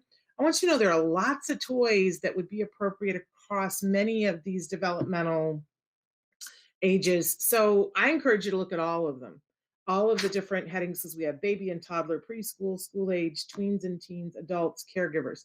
I encourage you to look at all of them and see what makes your heart sing, what you think will make your child's heart sing. And see, we give you a little blurb about the toy, but then I also talk about the toy and why we loved it, why people loved it. Already I'm missing a toy. I can't find my first toy. I have no idea where I've put it. I have toys jammed everywhere so that I could just grab them, and I can't see them. So we're going to do apologies here. For heaven's sake. Well, that's just no fun whatsoever. So in the baby and toddler category, we're just going to launch in. One of the first toys that we had, and I had it right here just a minute ago, it's a fat brain toy. I love me some fat brain toys. It's called Dimple Digits, and it's this wonderful disc. I showed it the other day. I don't see it. But it's if you love to pop, like the popping beads for when you're packing stuff, if you love that, and a lot of kids they love it because there's a sensory element to it, right? You know what it is? You get the reinforcer right there. It's satisfying and it's sensory. If you love that, and if you think your kid would love it, it's this wonderful, colorful disc. It has all the numbers on it. Draven's calling me. I have no idea why. So what's happening? Let's take the call from Traven. Traven, are you calling me during the live show? He's not there. Okay. Must have been a butt dial. Okay. I thought something was happening on the show. We've never had that happen before. So anyway, Dimple Digits, it's a great toy for small fingers because we want to build that fine motor skill. We want to get them interested in colors. I like a toy for toddlers and for babies that has a sensory component to it, but it has lots of different things that I can target on it. Like we can be working on fine motor to push the bubbles, but we can also be working on numbers, and we can work on colors, and we can work on Spanish, because on one side of the Dimple Digits, I think they even have it in this catalog. On one side of the Dimple Digits, it has English numbers, and on the other side, they don't have it featured in their catalog. Well, I love it, and it's featured in our toy guide. Dimple Digits, wonderful. Colors, numbers, sensory. You can work on fine motor, but you can also work on tracking because you can roll it. Looks cool. It's a great, great toy. Okay, moving on. And by the way, that one, our education toy for babies and toddlers. Our winner for sensory for baby and toddlers is one of my favorites, Yoey Baby. Yoey Baby, we've given this an award a couple of years ago, and I couldn't stand not to do it again. It's my favorite baby toy to give. If a friend of mine has a baby, I get a Yoey Baby. They come in different characters. So there's a doggy, and there's a bunny, and there's a kitty, and I think there's a fox. There's a whole bunch of them, right? And it looks like this big, long, like a feather. So at the bottom, it's the little doggy, right? But it has this thing that goes up out of its head that looks like a feather, and it's very fluffy. And there's a handle to it, and it has a rattle on it. But it is meant to be used like a feather with your child, your baby, to engage their interest, because babies are very sensory. It's what things feel like for them. So you take your Yoey Baby and you kind of rattle it, and then you touch your baby with it, and your baby goes, oh, right? And you make eye contact while that's happening. And what you're doing is you're creating all these little connections that are the basis for all social skills for your baby. And it feels good for them. It's a way, a lot of times people say to me, I don't know what to do with a baby, right? But everybody can do this with a baby. And And it's the toy that I would say to everybody, put it in that diaper bag because you're someplace and the child is fussing. They like to hold it. They like to rattle it. They like to, the doggy's ears crinkle. It's Yo E Baby. So it's YOEE Baby. Check it out in the toy guide. My hands down favorite baby toy, but it won our sensory toy award. Hi, Christina. How are you? So for each category, we have a board game or a card game winner. And I loved this game. It's from Mindware. It's a peekaboo game. And basically, it's sort of like, you know, those old match games that the little cards, the little cardboard. Back. We got bumped, but we're back. We're back. We're back. We're back. So sorry about that. I was like, what in the hey, nani is happening here? So we're doing the toy festival today, and the internet went whoosh. That's why Traven was calling me, because he lost the internet. But we're back, and thank you guys for sticking around with us. So we're going through our toy guide and looking at the different things. So I was just talking about Peekaboo, which won our toy card game, board game winner from Mindware. Love this. It's called Peekaboo, and it's like the old memory game. You know how you would put the little pieces of cardboard down and then you flip them over and go, oh, look, it's, you know, it's this. And now I flip this one over, it matches, I win. Well, this is that on steroids. So it's these big, huge discs that you put on the floor. So now it isn't just about memory. There's a movement component to it. So your child has to walk over, bend over, pick it up, turn it over. And that might seem like a little thing to you, but the truth of the matter is, former school teacher here, when we get our kids involved in a movement with memory, they memorize more. They have like, there's better cognition. I used to do this thing with my ninth graders that we were trying to teach them grammar. And, you know, who wants to learn grammar, right? But there were studies that had shown that this particular method would work. So we put a movement with every piece of punctuation. So whenever we were adding a comma, they had to go like this, right? Movement helps solidify the cognition that's going on. So Peekaboo won our cardboard game. Get your kids playing memory. It's a great skill for them, super fun. But when you put that physical component in, woohoo, we're cooking with gas. Okay, moving on. I know, it's like, I don't drink coffee. Who wound me up? Okay, let's talk a little bit about our Oldie But Goodie Award for baby and toddler. And I'm sorry that we don't have Traven, because he was going to put pictures up, but you can find all of these on our toy guide on our website, autism-live.com. So Oldie But Goodie, we love Hape Toys, HAPE, and they make good old-fashioned wooden toys like you remember, you know, that they would have in doctors' offices that are just like sturdy as all get out, but they're like good quality, good value toys. They have a pound and tap bench that won our Oldie But Goodie. I love a good pound and tap bench for our young kiddos, because we want to get that hand-eye coordination thing going, but we also want to get the cause and effect thing going. And that's a good motion for them to get going, and to be able to hammer up boys and girls, equal opportunity. But that won our Oldie But Goodie Award. But we love Hape Toys. Take a look at all the things that they have. Okay, Baby Einstein. We love Baby Einstein too. And they won our top toy winner in the baby and toddler with their toy called Music Explorer Toy. And it's this very small, very inexpensive toy, Baby Einstein. Buenas tardes, Yasbella. We're so glad that you're here. And thank you, Sarah, for saying that you like this. My cranberry shirt. Feels a little old-fashioned, but I wanted it festive. So anyway, Baby Einstein Music Explorer Toy, because it's got a bunch of things. It's so small that you can take it with you in the car. You can take it anywhere. It's got different modes. It's got that good Baby Einstein functionality so that they're learning sounds and lights and colors, and it's cause and effect. Really good value. So check that out on the Baby and Toy Guide.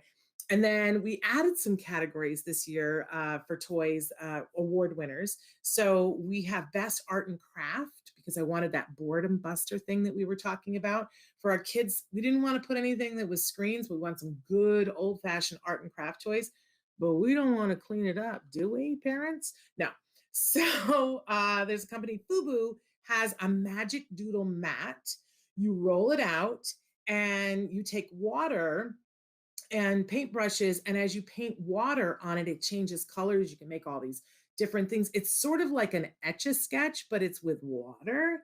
And then you dry it off, and that's it. And it only takes a little bit of water. That's the only cleanup. There's no paint spilled anywhere. It's truly wonderful. So that's FUBU. The Magic Doodle Mat was the best arts and craft winner for babies and toddlers. I love me some VTech, because VTech is always that interactive thing, pre-screen kind of stuff. And the Motor Play award winner in this category went to VTech for Sit to Stand Learning Walker.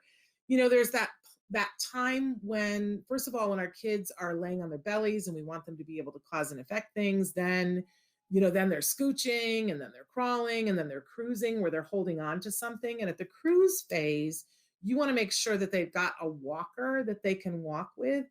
But, that walker needs to be something that's super reinforcing and that you can use for other things too. So this Sit to Stand learning walker has so many interactive things to do on it, very cause and effect. It'll get your child interested in it, but it will also help them when they're cruising to develop those skills to be able to walk without hitting the head all over the place, right?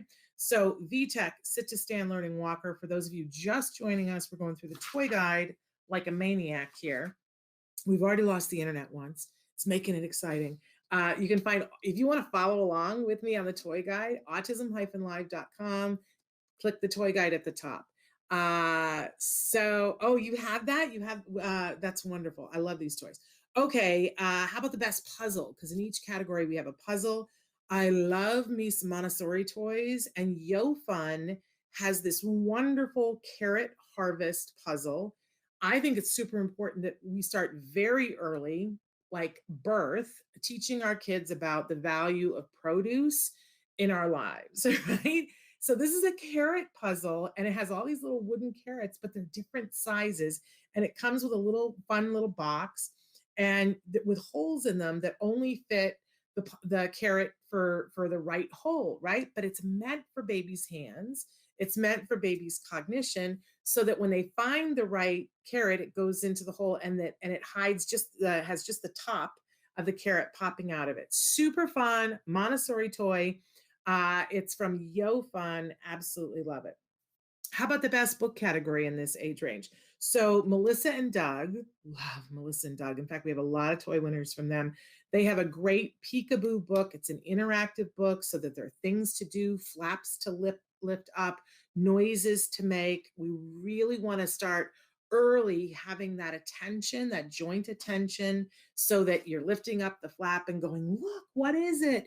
That builds early social skills. So great book. And then, of course, I mentioned this the other day, the therapist recommended toy in this category was the Froggy Ball from Discovery Toys. I love this little guy. We want to work on ball skills, and we want our kids to be successful. That's why the holes, because they're more likely to be able to grasp and even sometimes they catch the ball by accident, doesn't matter. It's reinforcing. I know it makes a lot of noise, but that makes it reinforcing too. You can use this as a rattle and double later on as a ball, and it helps with hand-eye coordination. So fabulous. Let's put in Discovery Toys. They have many winners too, because I love them. All right. Can't do a toy guide without having a Fisher-Price toy in it, right? Because they make some amazing toys. So this year, they have a new series called the Linkimals. And it's a series of animals that have different things that they do, and they teach different things. I particularly love the sloth. I'm just saying, I feel like an affinity with, with the sloth. But here's the thing about these toys. They're fabulous. They're Fisher-Price, interactive. They always get it right, right? But here's the thing. So you have the sloth, and then you get another one, and they link together and they interact. Oh, stop. It's so good. So they won the parent recommendation. I absolutely love it. In fact, you can link a whole bunch together and they create a band. Stop. Just stop. I love it. So check that out. Okay, we're done with this page. Moving on to preschool. We're never going to make it. I'm going to get through as many of these as I can. Okay, preschool, education winner, hands down, Leapfrogs, educational ABC builder. Think about like it's It's the same principle as your Legos and your Duplos. Like you can stack and build them and build all kinds of things, but it's got the little people in it too. And it also has that leapfrog thing that I love so much. That there's a thing that you stick a brick into, and then it will talk to the child. So there's endless things you can work on with it. Love the ABC Builder for Leapfrog. Then the sensory toy, we want to yell out to kinetic sand. You know, you got to be the right person to have kinetic sand because you got to have enough space and you got to have a place to contain it. But it's really satisfying sensory for our kids to play with that kind of a consistency. And the thing I love about kinetic sand is for our kids who have low fine motor muscle tone, like Play-Doh, even Play-Doh can be a little bit hard for them. It's not reinforcing. Whereas kinetic sand is a little bit easier to sculpt, a little bit easier to do to get their hands in, and then you graduate from that to Play-Doh. So that got our sensory toy winner for preschool. For the cardboard game, I love me some Peaceable games. They give toys that teach teamwork. So Feed the Woozle, award-winning across the board toy, but we gave it best card game. Get it. It's so good, you guys. Feed the Woozle. It's hilarious because you have to feed the Woozle certain things. You work cooperatively. There are 3 different levels of this game that you can play. So it's really, really wonderful.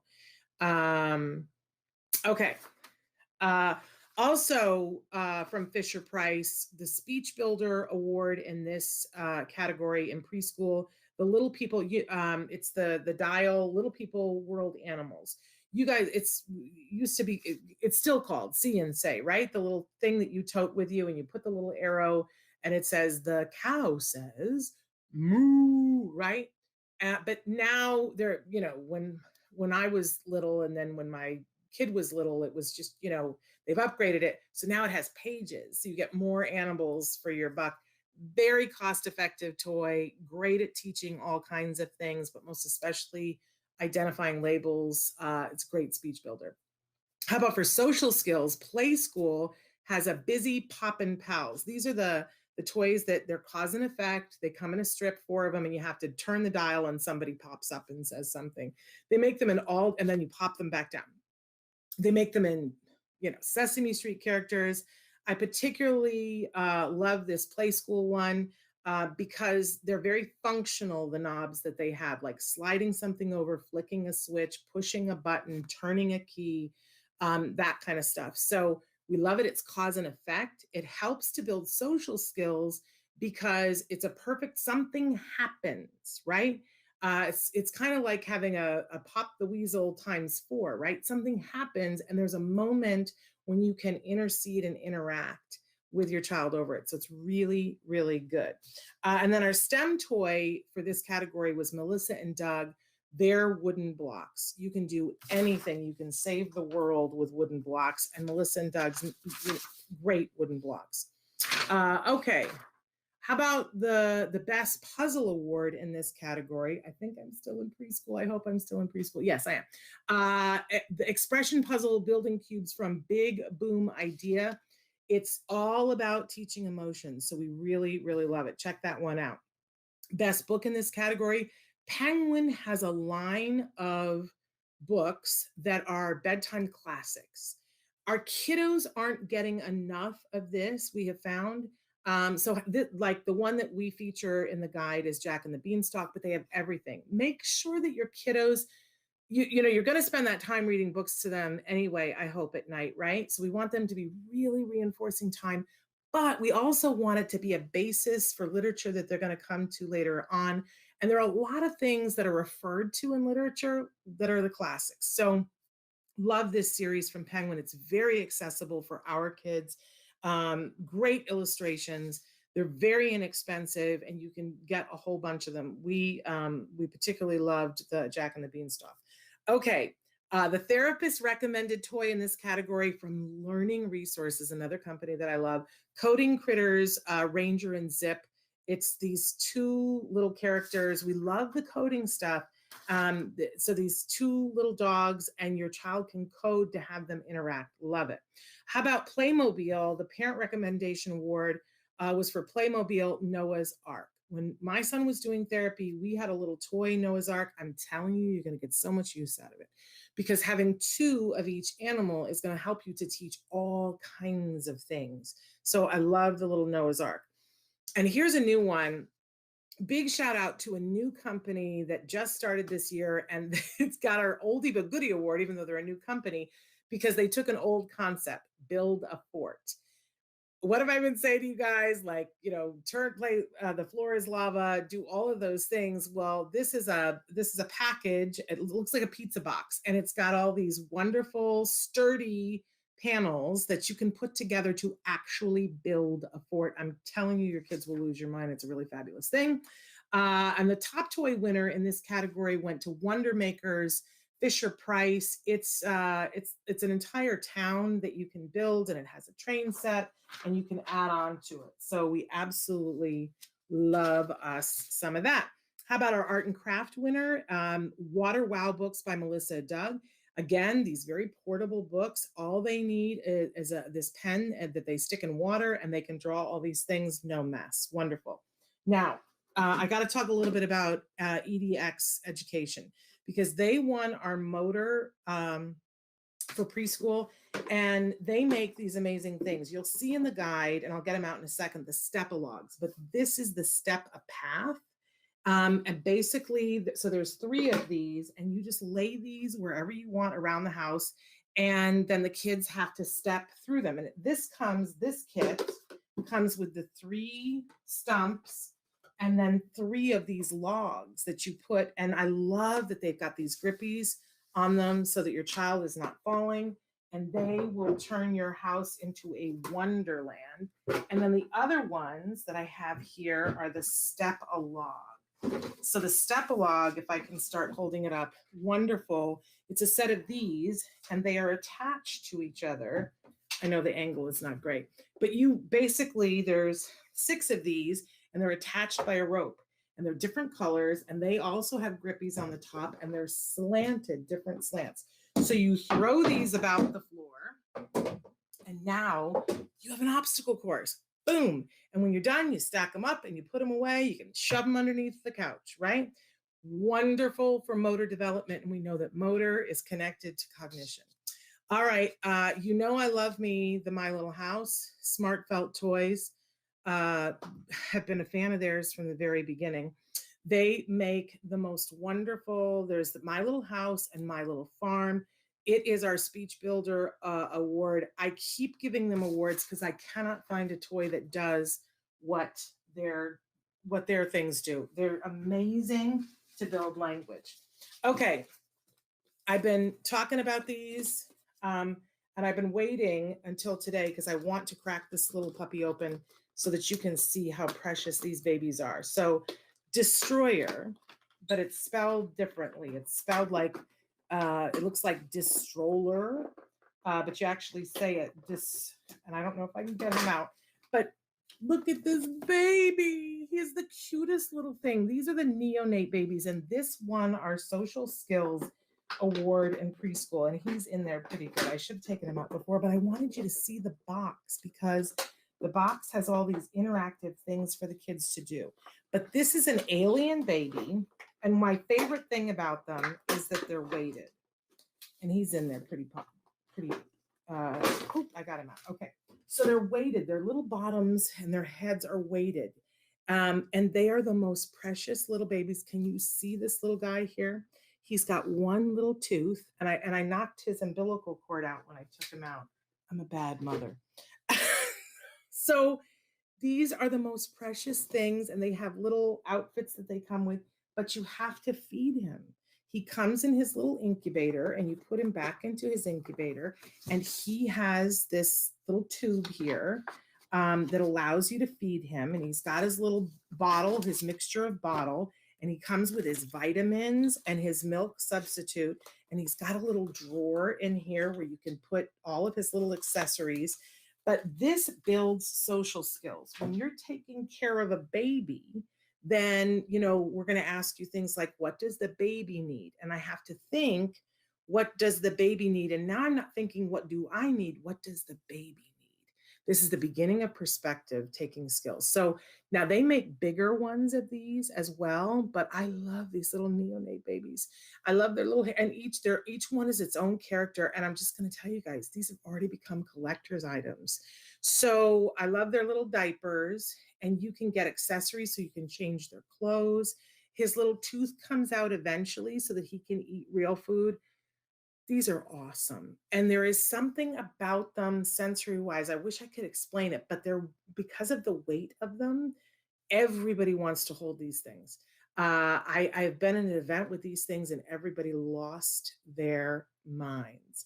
So okay, moving on, but love destroyer, absolutely, absolutely love. Okay, another toy from HAPE in this category, the STEM toy in this category, is their math monster scale. So it's this wonderful scale, right? But it looks like a monster. And then they have little baby monsters and they have numbers on them. So if you put a 2 over here on the scale, then what do you put so that it equals out? Well, you can put 2 ones, right? You're teaching math in a very fun, experiential way. Hey, good wooden toys. We love them. Okay, and our Boredom Buster award in this category from Pop Over. And Pop Over is spelled OHVER. They have made the cutest thing. They are an ice cream store and a builder bench, but it's fabric and you put it over a dining room chair. So it folds all up nice, right? But then, it's time to have playtime in between distance learning school, and you take out the ice cream store and you put it over you just shake it out, put it over the dining room chair, and the kids get to play ice cream store. And there's all these little pockets with all these things. It's this interactive make-believe play. And then you're done and you just take it up and you fold it up and it's there for the next time. So, I mean, how much do I love this? Because this is amazing kind of play for our kiddos, make believe, doing job skills. Thank you. We need to be doing that with our kiddos. And it cleans up like that. Love Pop Over. So that is our Boredom Buster Award in the preschool area. Moving on to school age. Okay. Okay. Have you seen the little robot that's called Mochi? Mochi. He is incredible. If you are doing homeschooling, I'm telling you, this won our Education Toy Award for school age. There are so many things you can do with this little, this little bear, and it's all about coding and learning, and educationally comes with his own. Yes, there's links to all of these toys. Go to the toy guide, autism-live.com. Go to the toy guide, links to all of this. Okay, our sensory toy award though, squishies. Okay, if you haven't done the squishy thing yet, let me tell you, I know I was a skeptic too, and then I held a squishy, and then I watched a million other people before COVID hold a squishy, and I am now a squishy convert. So I love Club Squishy Surprise. They are featured. It is the sensory toy winner for school-aged kids. Here's what's fabulous. Here's a lot of things what's fabulous. So these squishies, they're made out of this very... I don't know. I don't even know what it is, but it's this material that is so sensory pleasing. It's smooth on the outside, but they're high impact squishy, so you can squish it really hard and then it pops right back up. I don't know, it's like nobody can keep their hands off of them. But these squishies also each squishy has its own custom scent. And I know I'm very like, oh, I can't be in a candle store, right? These smell so good. It's like people will come and go, what is that smell? I had them in my office and somebody was like, what is that smell? It's the most wonderful smell. What are you doing? Are you, I was like, here, hold a squishy. And that was it. That was the last time I saw that squishy. So this is, so as if that wasn't amazing enough, Club Squishy is that you get a monthly shipment of squishies. You get this wonderful box that comes in the mail. It's a nice box, right? And you open it up and it's got all these squishies that are individually packaged in it. So if you have multiple kids, you can split them up. Or if you're like me and thinking, I'm not going to give all of these to my child right now, but we're going to put this up on the refrigerator. And then when you do something wonderful hard, it's time for a squishy. Close your eyes and pick which one you want. And you've got 5 or 6 of them that are in the box. And here's the other thing is that right now, if you go to the toy guide, Club Squishy has a coupon for you. If you look in the toy guide, you'll find it. I'm not seeing it there, but you'll be able to find it. Yes, there it is. Discount code is ACT today. When you put that in, you will get 50% off, and they will make a donation to Autism Care Today, so towards kids getting iPads. So how can you lose? Club Squishy Surprise. I'm just telling you, it's my fave thing. Okay, I can't believe the next one. I'm so excited. Cardboard game. We featured this when we were talking to Dr. Grampy Shea. Cornered Challenge. This is from Endless Games. This is the first toy festival that we've had without Brian Turtle from Endless Games. I don't know how we're going to ever live through this, but they make some great games. You must go to endlessgames.com or go to the toy guide and click on the thing. Cornered Challenge is a new game. We love the original Cornered. Cornered Challenge is even that much better.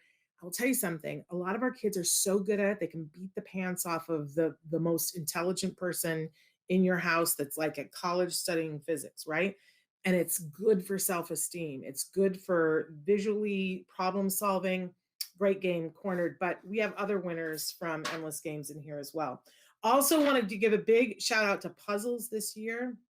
Best Puzzle Award for School Age from Masterpieces. They make amazing puzzles about everything, but we specifically loved this one. It's 101 things to spot in Hersheyville, because you know me, I like a toy that does many things. So this is a puzzle. You do the puzzle, but a lot like a Where's Waldo, as you're doing the puzzle or when you're done, whatever your child prefers, there's 101 things that they have to find that are things that you can do in the Hershey theme park. So your kiddo will be interested in the puzzle because of that, or they'll be interested in the puzzle, and then you'll have the extra added thing to do. Best book winner, Charlotte's Web, because then you can watch the movie afterwards. And it's a book that teaches about diversity and being different and how different is great. Not just okay, different is great. Charlotte's Web. Okay, our therapist recommended toy in this category was our Marble Works Grand Prix from Discovery Toys. Every child on the autism spectrum should have a marble run. Why? Because there are so many things that our children will be good at working on it with, and it will help them to work on things that you can work on speech with a good marble run. It can be your reinforcer. There are so many things you can do with a marble run. This marble run is off the chain because it's like 2 marble runs in one. It's absolutely fabulous. So we really recommend Discovery Toys. I want to encourage everybody, have a Discovery Toy party. You can do it socially distanced. You'll get good toys and you'll get a discount on good toys. Okay. I also love this next one. Our parent recommendation was the Show and Hut My Little Orchestra. This is, we gave this, the one that they send us to Dr. Grampy Shea and her kids, and you could see that on the show that we did right before Thanksgiving. But and they have different configurations. So if you want a tambourine and you want maracas, but it comes with like 6 different great wooden musical instruments so that you guys them all together. Love Show and Hut. If you have a child who is into music, go onto the Show and Hut website to see. This is a family that's been around forever. They make really good quality musical instruments for our kiddos. And I really love this My Little Orchestra that they make, but I love a lot of the stuff that they do. Okay. How about a speech builder? Guess what we all put here? Melissa and Doug's Deluxe Magic Kit. Okay. A speech builder, because sometimes our kiddos, they'll see basic magic and they'll want to do it, but then part of being a magician is you have to say abracadabra, speech builder. And Melissa and Doug, who does it better than Melissa and Doug? Okay, now I'm in amongst, here, good. Okay, also in the school age category, we had the grandparent talk, and I don't know if of course, that's the one I did. I have Family Talk and Family Talk 2 here. These are also from Discovery Toys. And I mentioned this the other day, cards on a ring, and it has basically a prompt. So here's one, but the one I recommended here was just for grandparents, right? But this is a family one, and it says, so if your family turned the TV off for a month, what would you do with your time? These are great for when you're sitting around the dining table and you might say, Shannon, my child doesn't have the ability to formulate language to talk in that way. And I want to say to you, but you have to model it. So everybody sits at the table, everybody answers the question. You can have them, you can put 3 pictures out and have them point to what they would like to do, right? When there's a will, there's a way, and we got to model the behavior. I love these things. That one, our social skills builder, grandparent talk. And then our STEM toy, once again this year, you got to give it to Lux Blocks. Lux Blocks, I love the family that came up with Lux Blocks, but I love what they do. These are basically building components that snap together. And it builds our children's fine motor, it builds their hand-eye coordination. But for our kids that are budding engineers, what it does is it takes the limits off of building. When you build Legos, it's a block system and you're building within a form, and that's great. I love Lego. But if you've got a kiddo who wants to, build more, I love Lux Blocks because you can put it together. You can make a sheet of it. You can bend it to do different things, and it can expand something. Lux Blocks, amazing. The skills that it builds, executive function skills, because you have to plan ahead. I have kept Lux Blocks on my desk for the last 2 years, just like 30 of them, 30 of these little snap together things, right? With no guide to it or anything, just had them there on the table. And people will come into my office and they'll sit down. And, I usually have a lot of sensory toys on my desk because I'm always trying something out. And at some point, it's like a preference assessment, right? At some point, they'll pick one up and they'll play with it and they'll put it down and they'll pick up another one. These are adults I'm talking about. These are doctors. These are people who are behavior therapists. These are, heads of HR. But everybody picks up something, right? And I see what they gravitate to. Well, everybody always ends up with the Lux Blocks, and that's the thing that they play with for the rest of the meeting. And I always watch to see what do they build out of these like 20 little pieces of Lux Blocks, because it tells me a lot about how they think. That, some people will just build a sheet and they're very proud of themselves and they'll color coordinate it, right? Because it comes in different colors. Other people will I've seen people make a basket out of it, and other people make it so that they get the movement component of it so that it can expand and move. It's amazing. So Lux Blocks, they were once again, our STEM winner. They continue to win awards with us because we just love them. Okay, VTech, again, Boredom Buster was their Kid Zoom Creator Cam. I had said that I wanted to keep as much stuff off screen, no screen time for these toys, but I would make a few exceptions if it was something that led the child to create. So if your child has been saying, I want to do, I want to be like all the people that are YouTube stars. I want to have my own show, or I want to have a cooking show, or I want to have a video game show, or I want to do a show about this. This is the toy for them. So it's a camera, but it comes with the components so that they can record and edit something. They can't put it online unless you approve it. But then if you approve it, there is a way for them to approve it. It comes with a green screen. So the imagination component of it, I might have whispered that too little. It comes with a green screen. So absolutely love it.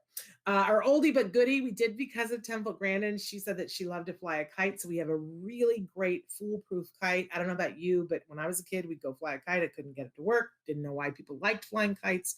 Then somebody gave me a really good kite and we got it immediately up in the air. And I was like, why don't we do this all the time? So this is the Delta Easy Fly kite that's really meant to get you to success. How do I get my books onto next year's list? Well, you know what? I should have thought of that, Sarah, because your books are really great, but you send me a reminder and then I will get your books. But Sarah Bradford, great books. I beg your pardon. I should have included your books. Shame on me, but you remind me. Okay, our top toy for this age group was Lego Make-A-Movie. If you've seen those little minifigure movies where it's sort of stop motion, it's the kit to be able to do that. Everything but the camera. So if you have that camera plus this kit, they give you a setup so that you can set up the minifigures, and it gives you backdrops. My son would have loved that when he was younger. And then our best art craft we featured a couple of weeks ago from Fat Brain Toys. I don't know where my Fat Brain thing went. Here it is. Fat Brain Toys has a series called Hey Clay. And if you have kiddos that love to do clay sculpture things, this is the thing. Hey Clay, and it comes in different categories. The one that we picked to feature, because a lot of our kids like bugs, was their bug one, but they have other ones too. So here's why I love this so much. First of all, you get a kit that's got many different colors of clay, and it's all gluten-free. You don't have to go hunting and pecking because while I love Play-Doh, gluten, right? And that's because then it gets everywhere. It's on your kids' hands. If you can't do gluten, you can't do Play-Doh, right? So this is all gluten-free, non-toxic, really wonderful, good quality clay. But then there's an app that you can download to go with it, where they take you through videos with the little steps of how to make bugs. And then you can free wrote it yourself. But for kiddos who are like, I want to make that bug, very simple visual instructions to be able to do it on the app. We love it.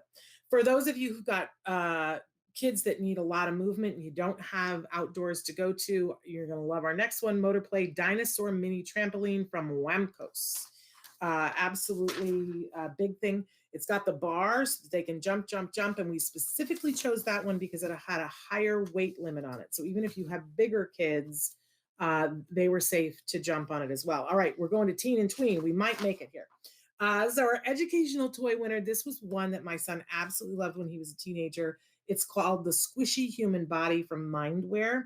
It's a clear plastic figure of a body that you can see inside and see all the organs. And then you get to crack him open and you can take all of the organs out, and they're squishy. They're very sensory, and you can play with them, and then you can put them back together and you can examine them. They're tweezers, and it comes with a whole activity guide. Love, love, love, love. Okay, how about the sensory toy? We picked the Jellyfish Aquarium Mood Light. It's almost like a lava lamp, but it's got jellyfish in it.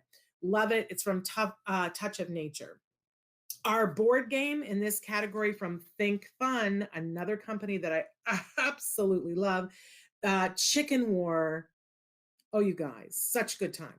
So, because you got to have something where there's that element of excitement and you don't know what's going to happen, and it's really hilarious, fun game. Sometimes getting a team to play a board game is like pulling teeth. I guarantee you play a little Chicken War, they'll be down for it.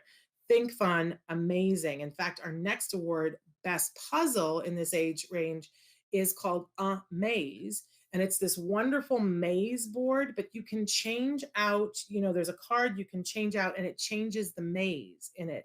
So you've got hundreds of opportunities. They've shown that mazes are really good for cognition and for meditation and for calming sensory issues.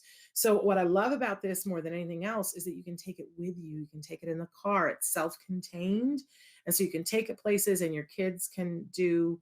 It activates a part of the brain so that it calms the other part of the brain. Love it. A Maze from Think Fun. Okay. Our best book in this category we gave to The Princess Bride. I was picking books so that there was a component you read it and then watch the movie, because I think that's a really great way to cement how fun reading is that first you read it and you picture it all in your head, and then you get to see how they made it, and then that leads to conversations. But Sarah, I feel horrible. Yes, the hay clay is absolutely non-toxic.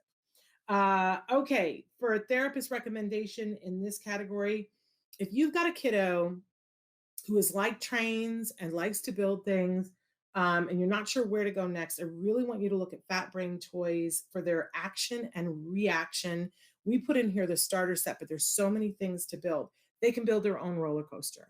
And I know to some people, they're like, what? That's crazy. And it's a small roller coaster, right? But I know kids that they're like, I want to build a roller coaster, but you get them an the erector set, and it's too much. They can't make the leap from one to the other. This is the thing that makes the leap. So action and reaction starter set, Fat Brain Toys.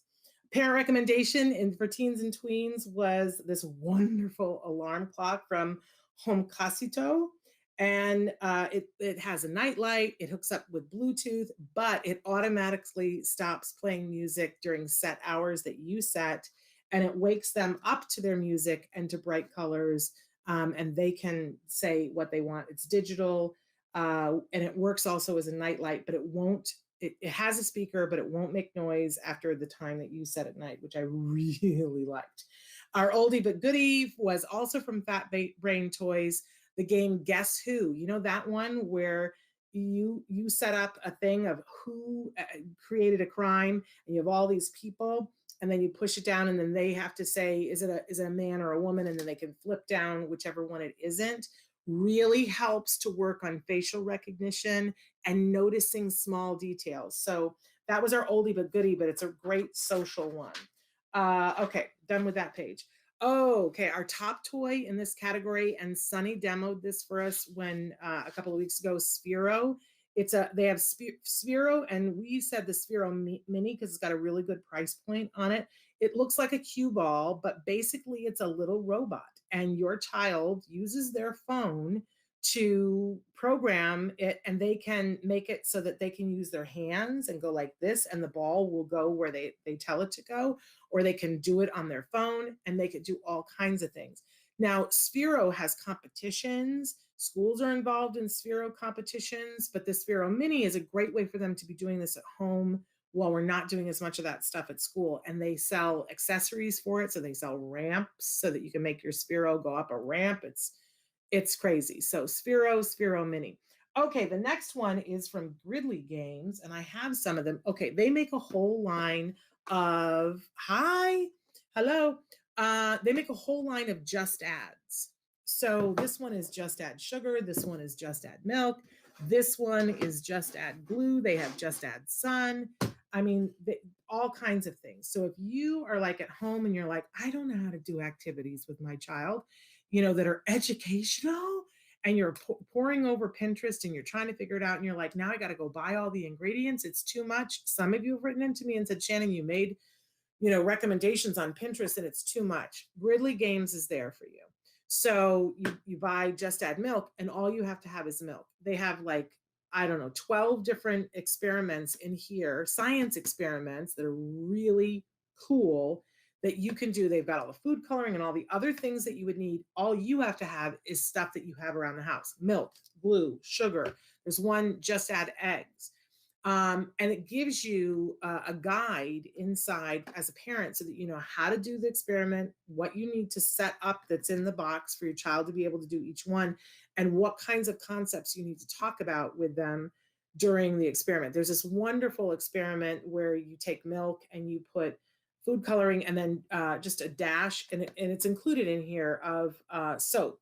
You probably have dish soap, but just in case, they mean it, just add milk, right? So, and you put that in, and then all of the colors start to move around and create these wonderful shapes. And I've always thought that experiment was great. I didn't know that it was polymers reacting with each other with the fat in the milk until I read the guide in the Just Add Milk. So Gridley Games, that is our best art craft winner, their Just Add series. And then for games in this category, Dropsy from Endless Games. Absolutely love it because it's physical. I used to love a game called Funny Bone where you'd have to take cards and you had to, it would say elbow to elbow. So you'd have to stick it hold the card between your elbow and their elbow. Dropsy is like that, but it adds more to it. So you get people who are, not necessarily touching each other, but they have to hold the card someplace. And then if they drop the cards, they have to start all over. So I'm telling you, get your teens moving because they don't want to move. How about a speech builder for that age range? Conversation cubes from Learning Resources. You roll the dice and then you have to talk about the things that are on the dice. Speech therapists love this. I love it. For the social skills builder, we put Headbands Act Up. It is the charades version of Headbands. And so it's all about reading social cues of what people are doing. We absolutely love that. And then for our STEM toy in this category, it was Eureka Crate. It's from KiwiCo, and it's kits that come every month for your children to put together. They're the best of the best at this. It's absolutely amazing. Okay, we're done with that page. We're moving on to adults. We're gonna make it. They're asking, where are you from? I am here in Los Angeles, but all of these toys are featured in our toy guide, and there's a button under each one that if you click it, you can just purchase it directly from that site that has nothing to do with us. Okay, for adult categories, we love Mindware has these things called gear jits. And we loved in particular the pendulum clock, but they have all kinds of things. And what they are kits that an adult puts together, and it makes a working pendulum clock. It's super fabulous. I can think of 10 people I know that would totally geek out over this. Great toy. For our sensory toy, liquid, dynamic liquid sand picture from Love America.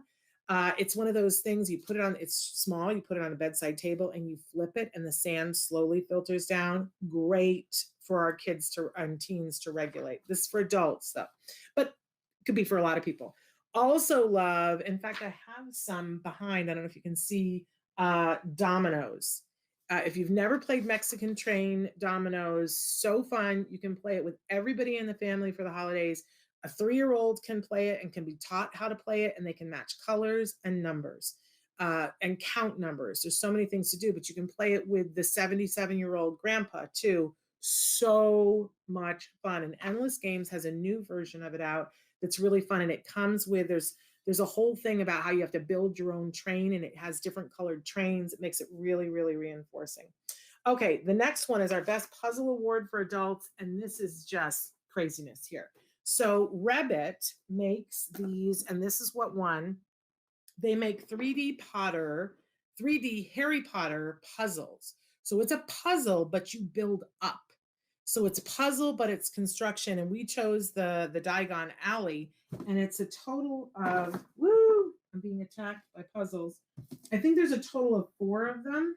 I don't know, they're all falling over, but they're so awesome. And let me just tell you, puzzles are conversation builders too, because you're sitting around the table. Last year when we did one of these, we had an event where we were showing toys and asking families. It was crazy because everybody ended up on the floor putting together one of these and talking.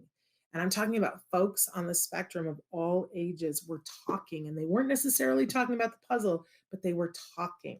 So we love us some Rebbit. We love the fact that they're Harry Potter, because a lot of our kids love Harry Potter, and that it's something that you actually build. And these, it's a kit, so you can add on to it. You can build one and then, build more of them. And I think one of these, it's all Diagon Alley here, but one of them is Oliver Vander's Wand Shop, which if you know, my husband, that's where my husband works. But that's a secret. Okay, he may or may not be in the Wizarding World of Harry Potter.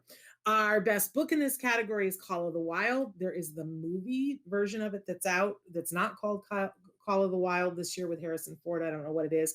But again, read the book with your kiddo and then watch the movie together. Great book about problem solving and who we are and being true to who we are. Also in that, a therapist recommended award is the Fearless Meditation Adult Coloring Book. So it's a coloring book, but while you're coloring, it's got all these themes about overcoming fears and being in pursuit of who you are. I think it's a great coloring book for all of us, but especially for folks on the spectrum. The parent award was the sensory projector from Noah. It says like a night light that sits by the bed. You can play sounds, you can play ocean things, you can project things onto the ceiling to help that calming bit at night. Our oldie but goodie was a chess set from Armory, because we love us some chess. Problem solving. If you saw Queen's Gambit, you know that it's very good. Our top toy in the adult category was a thing called Specs.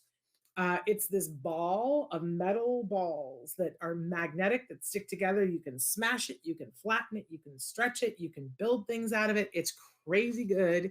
It's called Specs. Our best art craft was from Craftastic, and it's the Ann Williams group. I don't have the picture here, but it's the entire craft in the box. And they make great stuff, you guys. 3 little terrariums. So you put it together, and it's this great art project that you can give as gifts or display, but you're making little mini terrariums. There's nothing live about it. You're creating the little plants. It's super duper cool. For our motor play from Jaru, the giant stress ball squishy.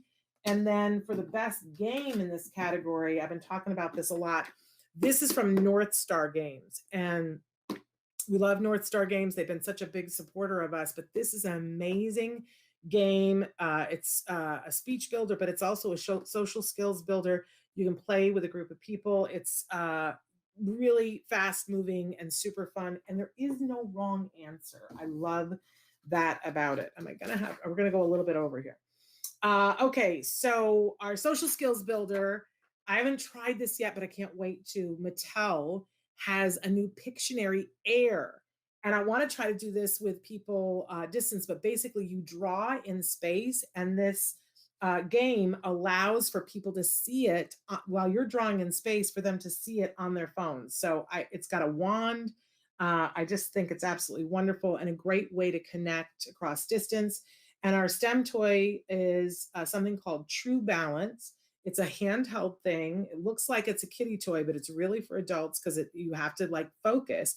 But you hold this thing and then you put discs on. It's kind of looks like a Survivor game. You know that show Survivor? So you put discs on and then you have to be able to hold it and not. And then you put another disc and you put another and you try to see how far you can go. But it's about focus. It really causes one to meditate without knowing that you're meditating. So again, that is from Excite and it's called True Balance. Okay, we're heading around the corner now. Caregiver category, because caregivers need things too, but a lot of times we want things that are great for our kiddos. So in our education award, we gave the award for the book that is the book by Dr. Granpeesheh. It is Evidence-Based Treatment for Children with Autism, the CARD Method. All the things that you learned during Dr. Doreen are in that book. So Evidence-Based Treatment for Children with Autism, the CARD model. It's from Academic Press and it's written by Dr. Granpeesheh and others. So all rock stars, people who we featured here on the show. I know you'll love it. It's a big book. Don't expect to get through it in a weekend. All right, our sensory toy. I've had this up here for 2 weeks so that I could share this with you guys. For caregivers, but really this could be for anyone. This puppy is a tongue drum. And we featured the one from Flatstone because it came with its own carrying case. And so what this does, you can play it with your fingers and they come tuned to a certain chord. So you really can't make horrible noise. And they come with these. And you just play. And it's very meditative. I love my tongue drum. This was my husband's Christmas gift to me last year, and it has helped me in many of a stressful time. So tongue drum from Flatstone. Your kiddo will want to play it too. Everyone will want to play it. For our cardboard game, because of our recommendation from Temple Grandin, from Hasbro, Scrabble. Absolutely love it. We don't have to say too much about that. Best Puzzle Award for caregivers, we recommended from Uncommon Goods, Constantine puzzles. It's a set of puzzles that are handheld puzzles you can put in your bag and take with you. They're individually made. They're pieces of art. They're a great, great gift. For our best book winner in this category, we put A Parent's Guide to Occupational Therapy. This is from Kara Kaczynski, who we talk about all the time on the show. She is the Pocket OT. This is from Jessica Kingsley Publishing. Great bathroom book. You put it on the back of the toilet. Anytime you go in and are taking a minute in the toilet, you just turn and look to a page, and I guarantee you'll learn something great for you and your kiddos. But sometimes you just have to have something for you, not about autism, not about your kiddo. So our therapists have recommended for caregivers, and I think this is a great gift, organic shower steamers. You know how they have all those bath bombs? Well, not everybody has to. If you're an autism parent, you don't always have time for a bath, right? But you can take one of these discs, throw it in the shower while you're taking a shower, and it makes the shower feel like a spa. So this one is organic. Stop. I love that because if I'm going to inhale it, I want it to be organic. And it's from Mineral Me, and it's a box of 6 of them. Stop. I would love that.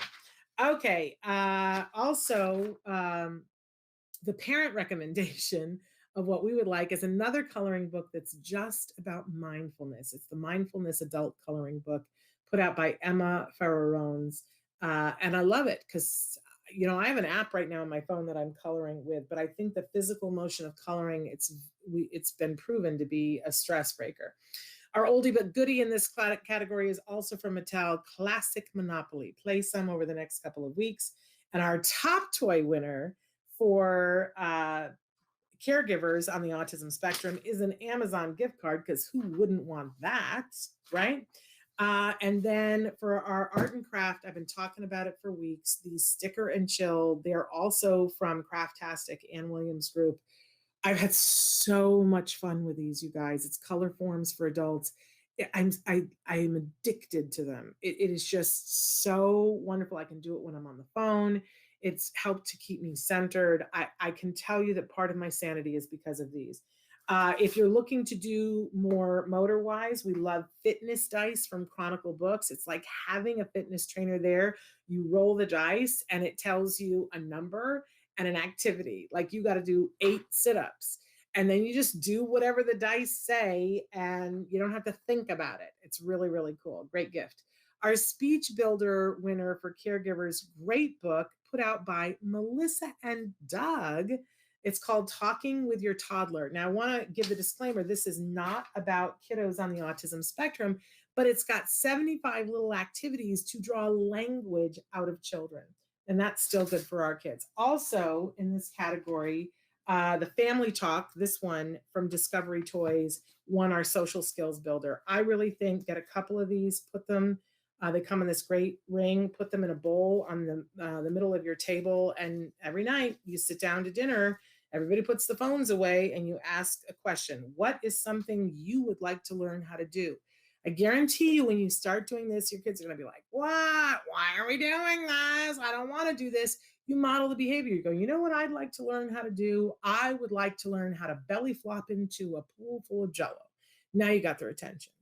And maybe they'll say silly things too, but it will start conversation. Sometimes I am just too tired to come up with a topic. Aren't you? So these are a lifesaver. Build social skills and build language. And then our last, we're only 10 minutes late, our STEM toy winner, and we mentioned this when we had Temple Grandin on, was her book, Calling All Minds by Temple Grandin, put out by Future Horizons, which is, I am sorry, spelled wrong in the toy guide. I'm just seeing that right now. My apologies to Future Horizons, but a great book. Okay, you guys, I am sorry, I don't feel like I did these toys justice, but I want you to know that we took a great deal of time and effort, talked to a lot of people, got a lot of people's opinions, and we chose what we thought were really top toys this year. And they're almost all, there are a couple of them that run a little bit expensive, but we tried to make sure that in every category, there were some very affordable toys for everybody from these amazing companies. So I just want to say thank you to all of you. We are going to be back tomorrow for one last show. We're doing Let's Talk Autism with Shannon and Nancy tomorrow. And our guest will be Vince Redmond, and we'll be covering some news and doing some, I think, New Year's resolutions for you as well. We hope that you will join us. Don't forget that over the break, we're going to be taking what is essentially a 3-week break where we won't be doing live shows, but there will be a marathon of Ask Dr. Doreen's, and you will still be able to write in. I won't be here. Let me be clear. I got to take some time off, but somebody will be around from time to time. But I will see you tomorrow. One more show. Until then, give your kiddos a hug from me, and make sure that you check out the toy guide as I'm giving a hug for you to find great toys this year. There's still time to get them shipped. Mwah! Until tomorrow. Bye-bye for now.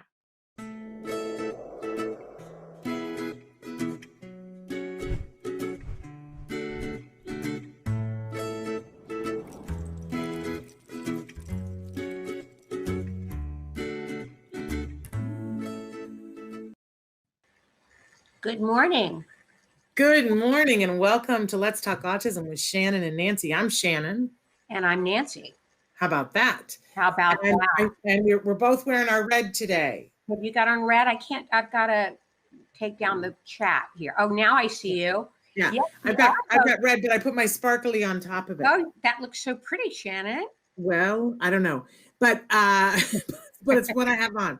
Because it's our last show of 2020. That's right. Last show of 2020. And I don't know about you, but I'm happy to put 2020 to bed. Yeah, it's been a tough year for everybody. Yeah, But I it kind of doesn't want to put look it to like bed with no supper. it doesn't look like the beginning of 2021 is going to be much better in terms of COVID. Yeah, but Obviously. Oh, we've got maybe that'll Avani. be like maybe that'll be Avani's like hearing red too. She just texted us or oh, messaged how us. wonderful. Thank you, Ivani. Yeah, I'm hoping that, you know what they say about March? March is if it comes in like a lion, it goes out like a lamb. So let's right, hope that the right. 2021, But they also say April is the cruelest month. there you go. So I'll be I'm optimistic, Shannon. I'll be optimistic because you are being optimistic. So I will as well. well, I have nothing left to be. It's like I've been every color in the rainbow over this. You know, I feel a little bit like our kids. Like I want to throw a tantrum because there's like very little else to do, and I sort of have thrown a tantrum or two, but you know, then it's like, well, that's not working either. So let's go back to, I guess I'll just make the best of it. Right. That's the mode I'm in today. We'll see I later hear on. you. So, is that a beautiful piece of artwork that I see behind you? That's Yes, I don't know. it is. It's not one of Wyatt's. It's one of my mother-in-law did. Oh, you have such a talented group of artists. Your I family. know we do. Between you, because I don't know if people know this about you. You're a very talented artist. Thank you. I haven't painted in a long time, and I was thinking with this epidemic, I should get my oil paints out. You added, but you also sculpt. Yes. And you have a beautiful sculpture in your house that I absolutely love. Yeah. And I remember saying to you, I was like, like, that's beautiful, you know, and you were like, oh, just something I did. well, I was a member of a women's art colony for about a year, and we painted prolifically. I had just ended my career in television, had gotten out of television, was trying to have a baby, adopt, going through infertility treatments, and had some time on my hands. So I started painting with a group of women, and we actually exhibited our artwork at several galleries. Well, you do beautiful work. Your son, of course, I believe is one of the next great American painters. He's a great painter. I think naming him Wyatt was very apt because it's like, it sounds, Wyatt Jackson sounds like a painter. Come on. Right. And so I think you had that in mind. And of course, your mother-in-law was talented, and such a talented family, for heaven's sake. Thank you. So, but that's gorgeous. I don't think I've ever seen that before. Yeah, she did all kinds of artwork. That was one of her more modern contemporary pieces, but she did a lot of real still lifes and portraits and many, many things. She was prolific. What a really cool thing to have throughout your family. So Nancy, we've got this big show planned for everybody today, and we've got a wonderful guest because it's the last show of the year. We've had a pretty big week here. And so Vince Redmond is going to be joining us in a couple of minutes, in about 20 minutes. And he's a licensed marriage and family therapist. And you and I talked about this last night. We've talked a lot about stress. We've talked about it. I think we all know it's there. And I don't know about you, I'm done talking about it. But Vince is going to be with us today to help us to deal with it. We're going to do a little bit of a mindfulness and a breathing exercise with Vince that I've had him do with one of our parent organizations, and we all felt better afterwards. So I was I'm all for that. If we all feel better afterwards, I'm for it. Yeah, that's definitely it. So we're going for that. So we're going to end the show out with that. But we got a couple of other things. We've got news stories and some fun stuff and some, not so fun stuff too. So should we wade right into first? Let's say you can be watching us right now live on YouTube, on Facebook Live, on Periscope, or Twitter. Those are the big four. And you can be writing into us right now. We've already said hello to Michelle and Gamel and Avani and Amanda. I love Amanda's blue hearts. She always sends us blue hearts. They're always cool. So you can be writing into us on any of those platforms, and we can see it in real time on our screen. And I got to refresh my chat. Okay. But we are I'm now able to converse a little bit. I can't walk, talk, and chew gum at the same time, so we'll see how that goes.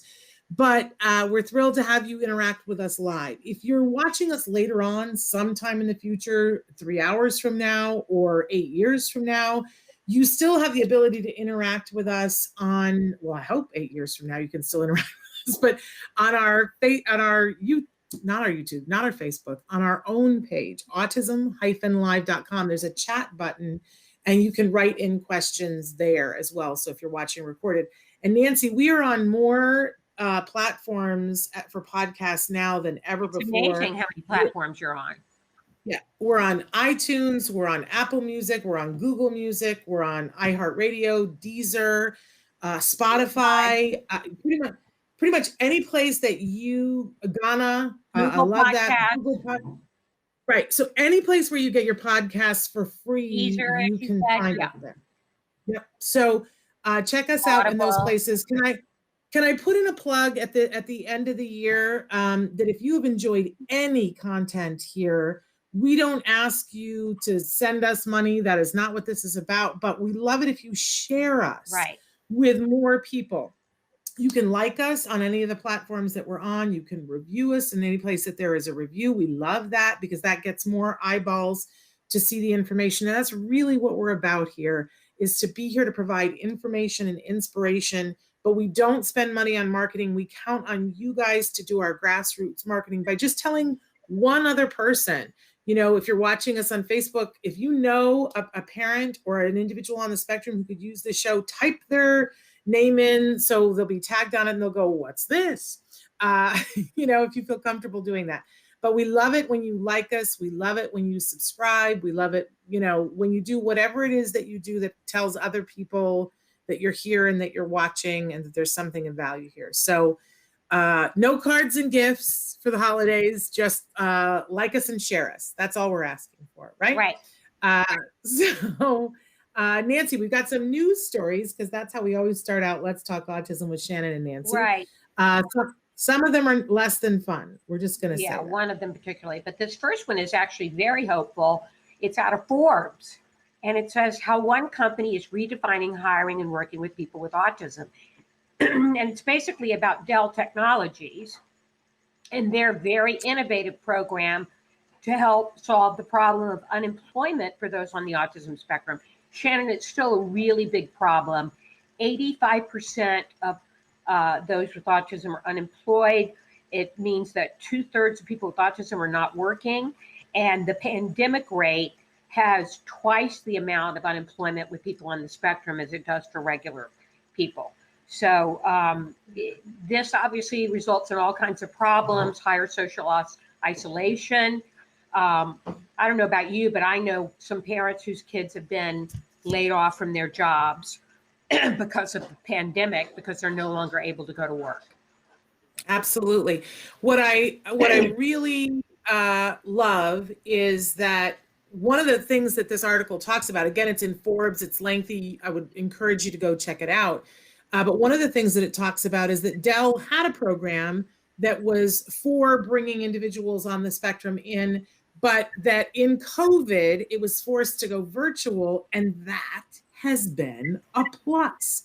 And listen, we'll take out anything in the plus column we can with this thing, right? Yeah. But it's been a plus because it allowed two different places that were far away. They were forced to have to work together online, and they found that that has really made this program flourish. And I love that in the article, it details how beneficial it has been for Dell to have a diverse working population. Yeah. I don't know if you saw or if everybody saw that Anderson Cooper did a great article a couple of months ago now on 60 Minutes about this in general, not specifically Dell, but a bunch of different companies, and how they were recognizing that not only is it the right thing to do to bring people of diverse backgrounds in and have them working, that it's beneficial to the bottom line of the company. And I love hearing that because this is not about a handout. This is not about a favor. This is about employing people that are good for their company. And they just happen to be on the autism spectrum. And in fact, part of being on the autism spectrum and the things that come with that lend itself very well to being a good member of the team. So right. And they feature a woman in this article who has autism, who is a senior analyst for Dell. And she talks about the program and how much it's benefited her. And as you said, they have examples of ways that those who have autism that are on the spectrum have benefited the company by doing some really innovative things. So, like you said, everybody wins in this situation. Yeah. And Maytha's Touch has written into us and said, I'm training my 19-year-old son to help me on my online business reselling on eBay and Amazon. And that's great. I have to say, but I want to know more because do you remember a couple of years ago, you know, I mean, more than a couple of years ago, but you could go down any street and you would see a place that was an eBay reseller. So you could bring stuff from your garage and you could bring it into them and go, hey, sell this for me. And then they would take a percentage of it. And I can't find those places. They don't physically exist anymore. So I'm glad to hear that they exist virtually. So Maytha, I got a couple of things I got to sell. Reach out to me. So, because it's all, I can't do the eBay thing. Yeah, it's great that she's training her 19-year-old son to help her with her online business. Yeah. Yeah. I mean, we all need to be thinking about, we've had Swathi, who be on the show before, and her daughter makes beautiful, beautiful jewelry. Right. And to hear their stories, and it's Designs by Siri is their company. And to hear her beautiful story about, she was like, I just couldn't have my daughter sitting here. And so she began to teach her skills, which led into a business, which now employs other people. And to see, like, we loved when Siri was first making jewelry and it was beautiful, but have you seen some of the stuff she's been doing lately? Like, her skills have just grown so much to the kinds of jewelry that she's making now. It's stuff that we've got to make sure. I think that there's celebrities in Hollywood that need to be wearing this because it's amazing stuff. It was always good. It's crazy good now. And when I think about how mom saw that, I think a lot of people, we all wish that there was a mountain on a hill that our kids could go to and everything was already there and the programs were already in place and it would be effective. But, and you know this, Nancy, we've heard this how many times, a lot of times the program isn't there and it takes innovative parents like Maytha's Touch saying, I guess I'm going to train my own child and I'm going to have, my own business and do that. There's no like pat answer about what your child can do after they leave the school system. And this is something we're talking about stress today. This is something that stresses me out because my son Wyatt is 19. He's in a vocational program now, but I'm trying to learn about what happens after school. And there's not a lot there. There's no easy answer for a parent. We have to kind of navigate our own way. But Nancy, you and I have talked for years about that.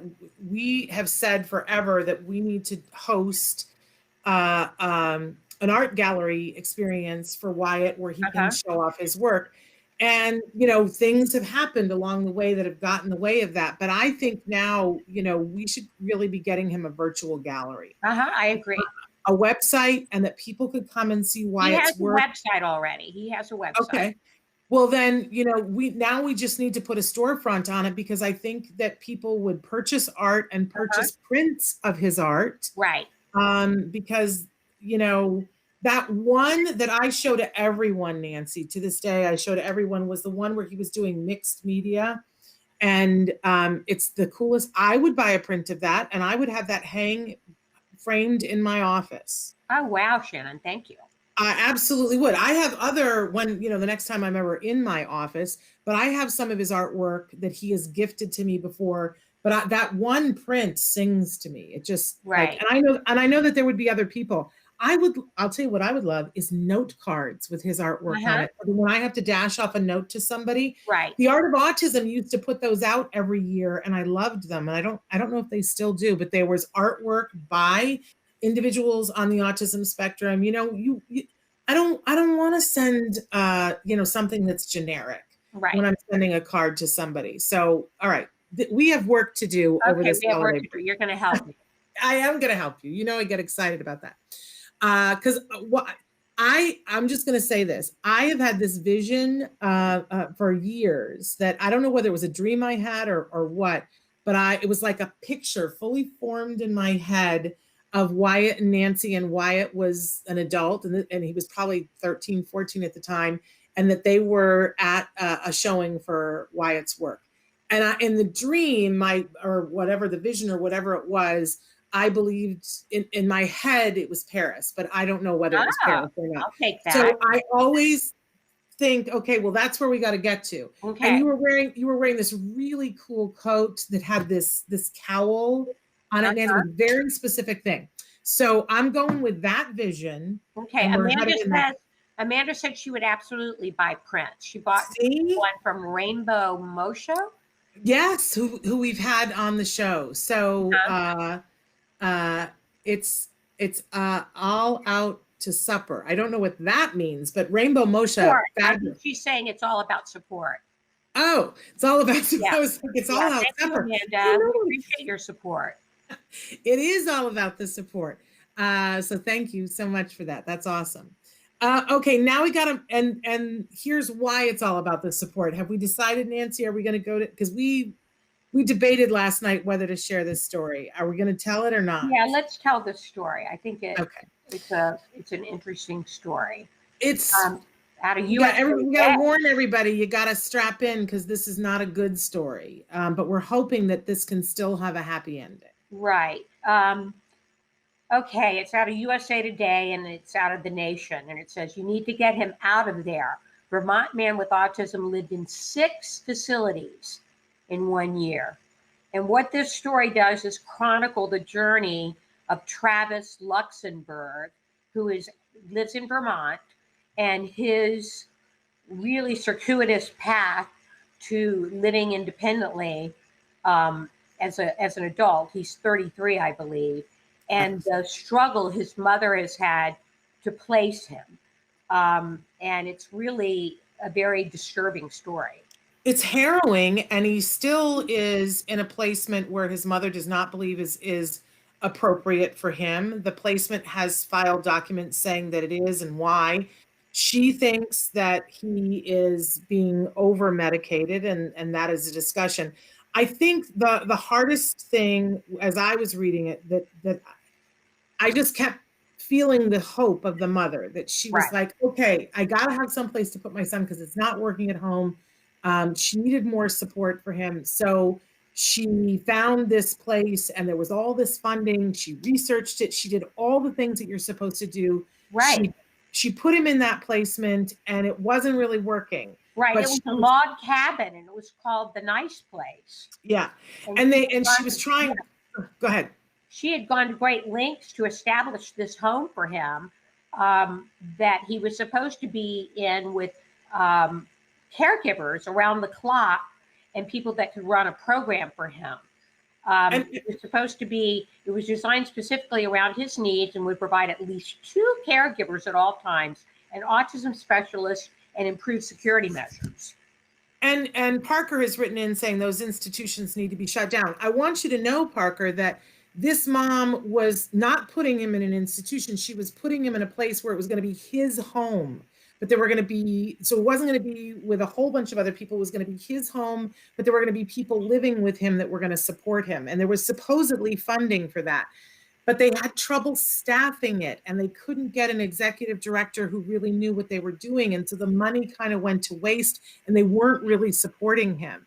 And there was one person who was on the team, and here it all kind of turns into a Lifetime movie. He became on the team because he was there being a contractor, and he felt like things weren't working well. So they hired him, which is odd to me. But then he worked there for 3 months and said, this isn't working. Your child is not be supporting. I'm leaving. You know, you should do something differently here. Her child, every time something would happen and he wasn't being supported, he would act out. And I say child, he's her child, but he's an adult man. And he would sometimes hurt himself, sometimes put other people in jeopardy. So there were several hospitalizations. He ended up in a hospital, and that's when COVID hit, right when he was getting ready to come out of the hospital. And there was a disagreement about where the placement would be. They wanted to put him in a trailer. Now, instead of this nice log cabin, in a trailer with 2 people who would support him. And mom was making the argument, you couldn't do it in the nice place. I'm not going to have you do it in a hovel. She's provided pictures, and the people in the program, even they admit that the outside looks run down because of a lack of funding, and that they focus more on making the inside nice. But I think we can all understand why the mom would be unhappy with that. But she was fighting them, and they filed papers and took away her guardianship.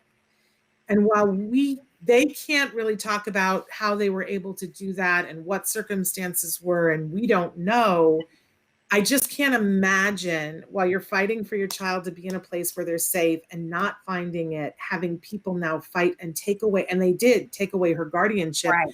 So then they began making decisions for him that mom doesn't even get a say in. Yeah, she says he's being over medicated. That's one of her major concerns. And she is fighting to have her guardianship restored, by the way. Yeah. Now, Bish has said that this is a great talk show, and thanks, Bish, for being here. But Bish already wants to know, what's the website to buy the artworks? We don't have it set up yet, but I'm going to work on that, Bish. But I will tell you that the Art of Autism is an organization that in the past has sold, and I don't know, but they are the-art-of-autism. You can go check them out and see if, but Nancy will have, by the time the holidays are over, we're going to have a website with a storefront for Wyatt. Wyatt has a website, but we need to put the paintings on there that you can buy. So there we go. We'll get right on that. See, okay. We got customers lining up, Nancy. Okay, so I think that's great. But in any case, mom is fighting this out, trying to figure out a way that she can, and this is a story that has been much in the press and is now in USA Today. So we're saying a little prayer for this family, for this young man, 33 years old, and for his mom, that she's able to find a situation that works well for him and that he be safe and well taken care of until that happens. Very difficult story. Okay, what's next on our agenda here, Nancy? I don't have my. We have another story out of Spectrum News that redefining autism could improve research on the condition. And basically the argument here is, rather than looking at it as a genetic set of conditions, that you look at it as a trait, that you look at autism as a trait. And this might result in getting earlier diagnosis, which is what it's really all about. It really is. And I think it's been a long time coming, but this discussion, I would love to see this come to a head. Every few years they redefine autism in the DSM-5, and that's fine, and it's a list of symptoms.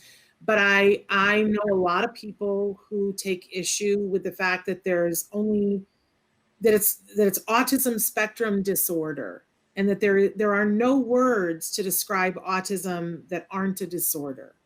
And it's high time that we came to that, in my opinion, because while there are things that can be a challenge with autism, there are aspects of autism that are not challenging. Right. And we need to make room for that in our vocabulary.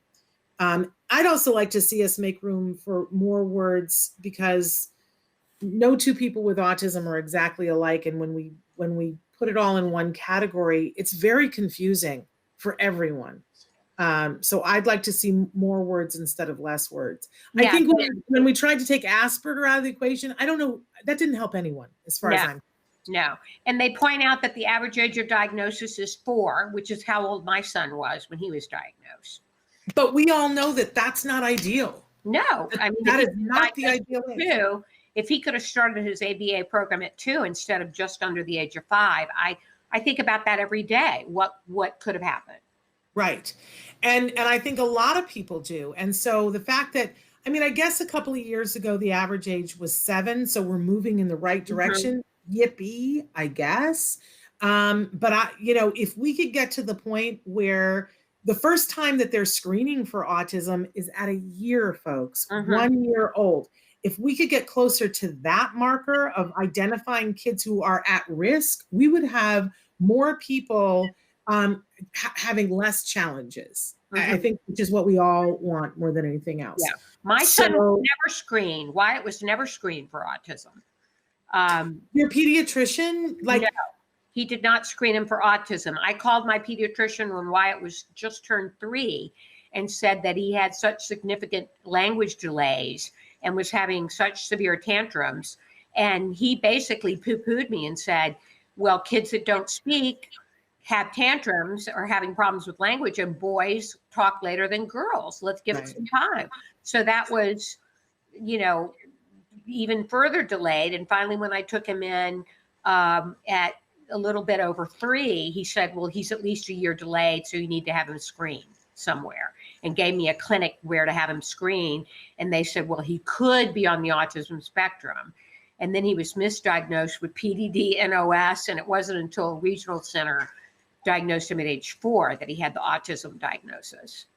Well, and Amanda has written that these new levels are very confusing to me, and I think they're very confusing to everybody.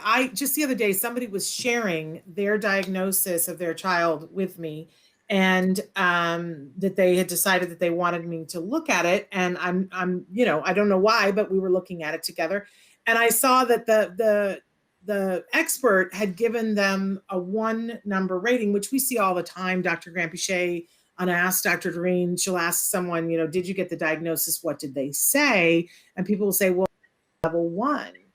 And she always says to them, well, technically there's more than 1 number. There should be 2 numbers. And a lot of experts aren't putting that in the diagnosis, which is very troubling.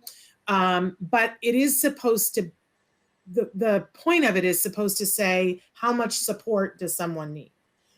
When you have the diagnosis, you definitely need support in these 2 different areas, but how much do you need? So a 3 is saying that you need a lot of support. 2 is saying you need a moderate amount of support. And 1 is saying that you need support, but not as much as you do at 2 or 3.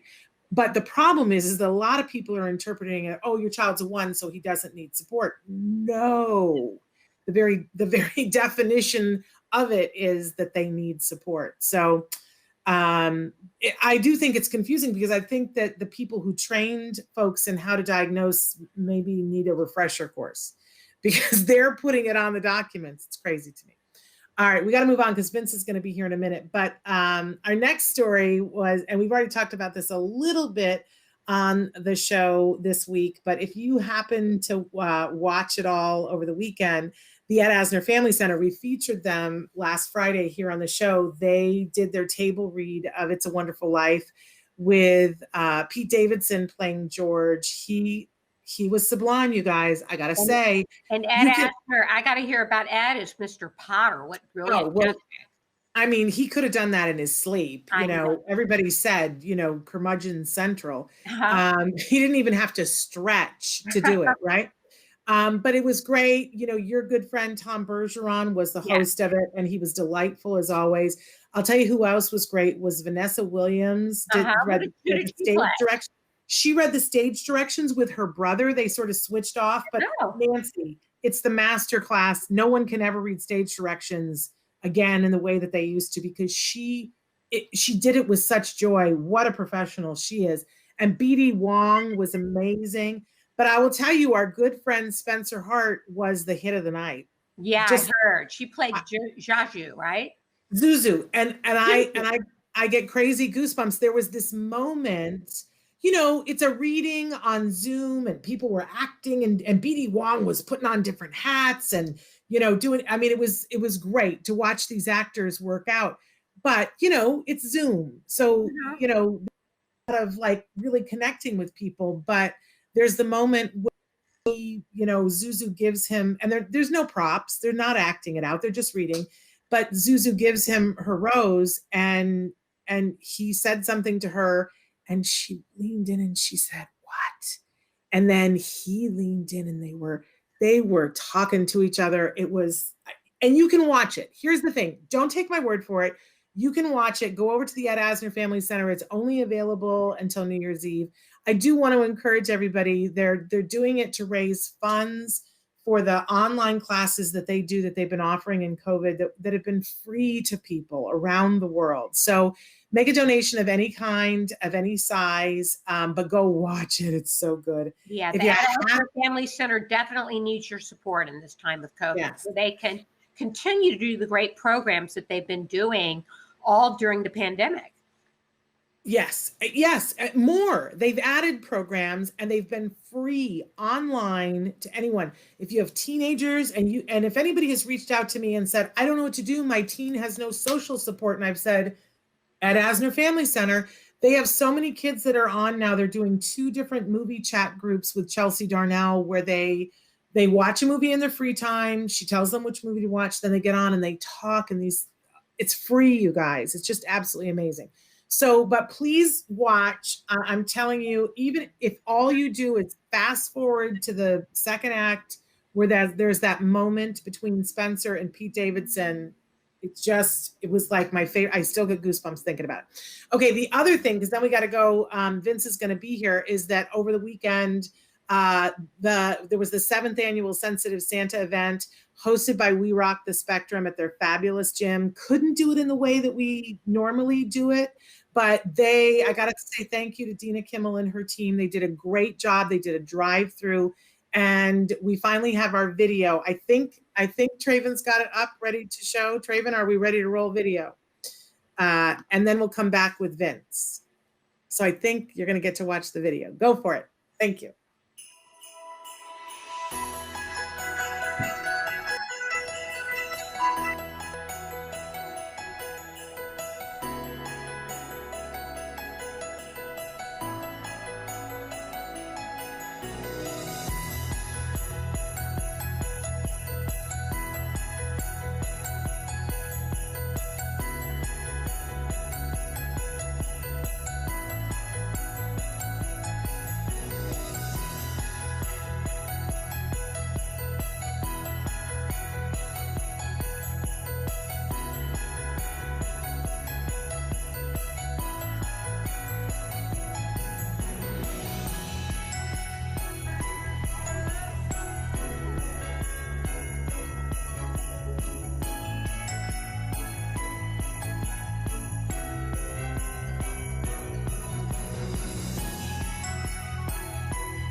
Back. I don't have your sound, Nancy. We're so grateful for all of the toy companies who donated. Please check out our toy guide on our website to see those toys and more that we're recommending. But thank you to all of those toy companies who made a difference in all of those kids' lives. And of course, thank you so much to Dina Kimmel and to all of the staff at We Rock the Spectrum. We Rock spectrum kids gyms. They did a great job. I think we have Vince joining us, and we're a little bit late getting to him. There's Mr. Redmond. Hi, Vince. Good morning. Good morning. For those of you who don't know or have never been here before, Vince is, we call him a unicorn. He is a licensed marriage and family therapist. We're so grateful to him, but he's also somebody who has extensive experience in the field of ABA and has been working with individuals on the autism spectrum for, my goodness, Vince, like over 25 years, right? Going on 28 right now. Wow. So has a vast array of knowledge about a lot of things. Vince joins us to talk about stressors and things that are happening with our families as a result of autism. And, we were talking yesterday about the fact that we've been talking about stress, Vince, but we need you to help us with it. Yeah, we know we're all stressed. That's a given. We all can identify, yes, we're stressed. Yes. Especially right now. I mean, not only, we have the pandemic and everything that's been going on since March, right? But now we're in the holiday season, and there's inherent pressures and stressors that come with the holidays. And now this year we have the new experience of a new holiday, right? We're not going to be around as many family and friends. We're not going to have the gatherings that we're used to. We're not going to be able to have the celebrations that we typically have in the past. That creates anxiety, that creates stress, right? It's change. I know we've talked about this in previous shows. When we change, right, humans are habitual and routine creatures. So when we change, our anxiety goes up. And so now we have the holidays, change of schedules, change of routines, change of celebrations, on top of everything that's going on in the world today in regards to the pandemic. So everybody's stressors and anxieties and levels of stress are at an all-time high coming into these holidays. So one of the things we talked about was, how do we somehow control that? How do we mediate it somehow, right? Right. There's lots of different things in regards to creating new routines, creating new rituals and celebrations within the home, keeping our family bubble consistent. And that may include grandma and grandpa, but keeping it, a consistent bubble without having a lot of extra people within it, because then that creates stress with the routine, or with the pandemic in our routines. Vince, one of the things that my card team has done with Wyatt, because he had initially a very hard time with the pandemic and not being in his regular schedule, not understanding the pandemic, why he couldn't be with friends, why he couldn't do baseball, why he couldn't go to karate, why he couldn't do all of his activities. They created calming techniques. Use your coping mechanisms is what they tell him. And he has a list of his coping mechanisms, which include deep breathing, punching a pillow, ripping paper, and there's one or two other ones, but he has them written down so when he goes into his room, he can, focus on what those are. And we're thinking about creating a calming space for him, where he would have like a beanbag chair that he could sit in and look at his coping mechanisms. So this is something that has worked for him. Correct. And in each child is going to have their own specific set of coping strategies that are going to work for them because of their sensory needs, sensory input needs, different things that help calm them. We want to capture that in specific strategies so that they can learn how to employ them, how to use them when they start feeling stressed, when they start feeling out of control. Right. Everyone's a little bit different, but like you had mentioned, you mentioned at least 4 or 5 different strategies that are super successful with our kids to help calm them in this time of change. Shannon, I'm looking at some toys as well that are like fidget toys that he might be able to incorporate in his box of tricks. I know you featured those on the show many times. Yeah, and yesterday we ran through all of the toys in this year's toy guide, and they're available. I'm sort of queen of the fidget. I always have on my desk at work when we're working in regular circumstances, like 12 fidget toys that I'm testing out. And I love to see when people come into my office to see which ones they're drawn to. But because we all love to have something. But I got to be honest that when COVID first started, I also run the card parent group, the PTA, and we invited Vince to come in, and we were all like right there, right in those first few days of COVID, like, how are we going to get through this? And we were like, what can we do for these folks? We asked Vince to come in, and Vince, you did a little bit of a talk, but you also took us just through a very simple breathing exercise. And the other day I was asking people after months, and I've had guests and I've had all of these people, and I asked them, like, what were the best ones? And they said, oh, remember in the beginning? And some people, one person didn't remember your name, but they were like, the guy who, takes care of all of us. Remember when we did that breathing exercise? That really helped. Everybody felt better. So I was thinking today, instead of endlessly talking about the stress, can you take us through the breathing exercise? Right. And this is our coping strategy, going back to what Nancy was saying, right? Yes. It's our own coping strategies we have to look at to mediate our stress. And one of the most successful ones is called controlled breathing. It's being able for us to get control of our bodies, our minds, our the way we're thinking, in a way so that we can immediately reduce our anxiety and stress. So it enables us to actually then think through a problem, think through a situation, think through maybe some of the stress that's coming our way, right?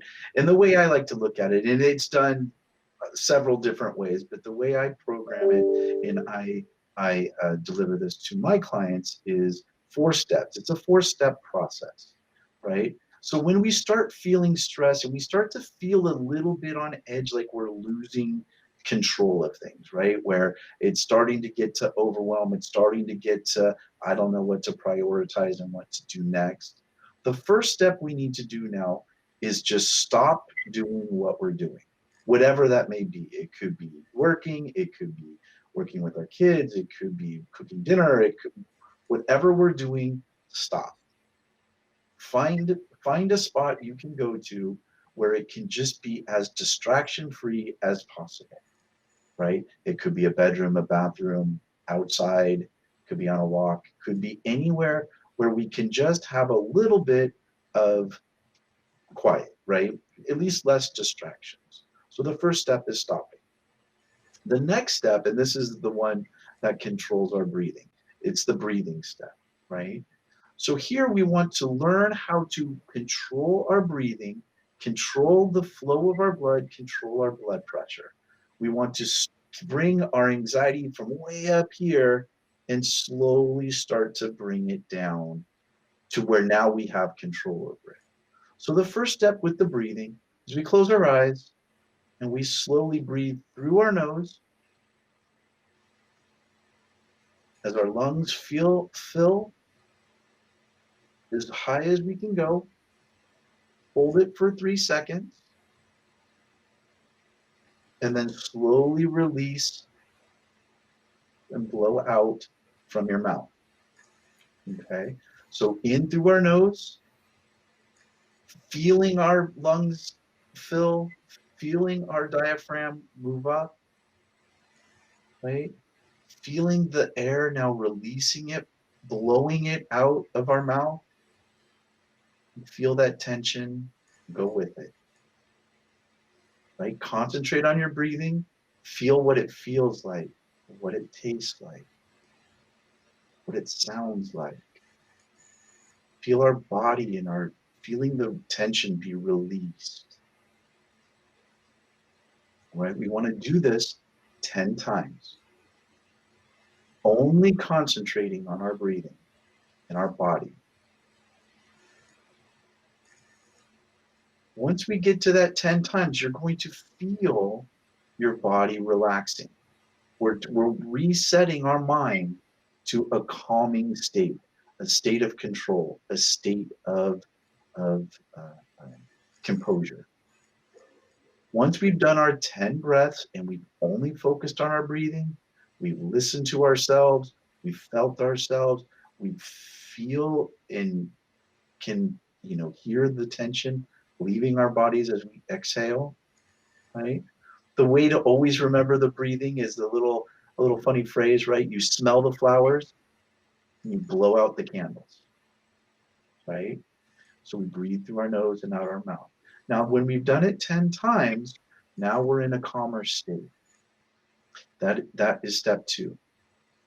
Now, when we get to step 3, now we can think again. We can problem solve again.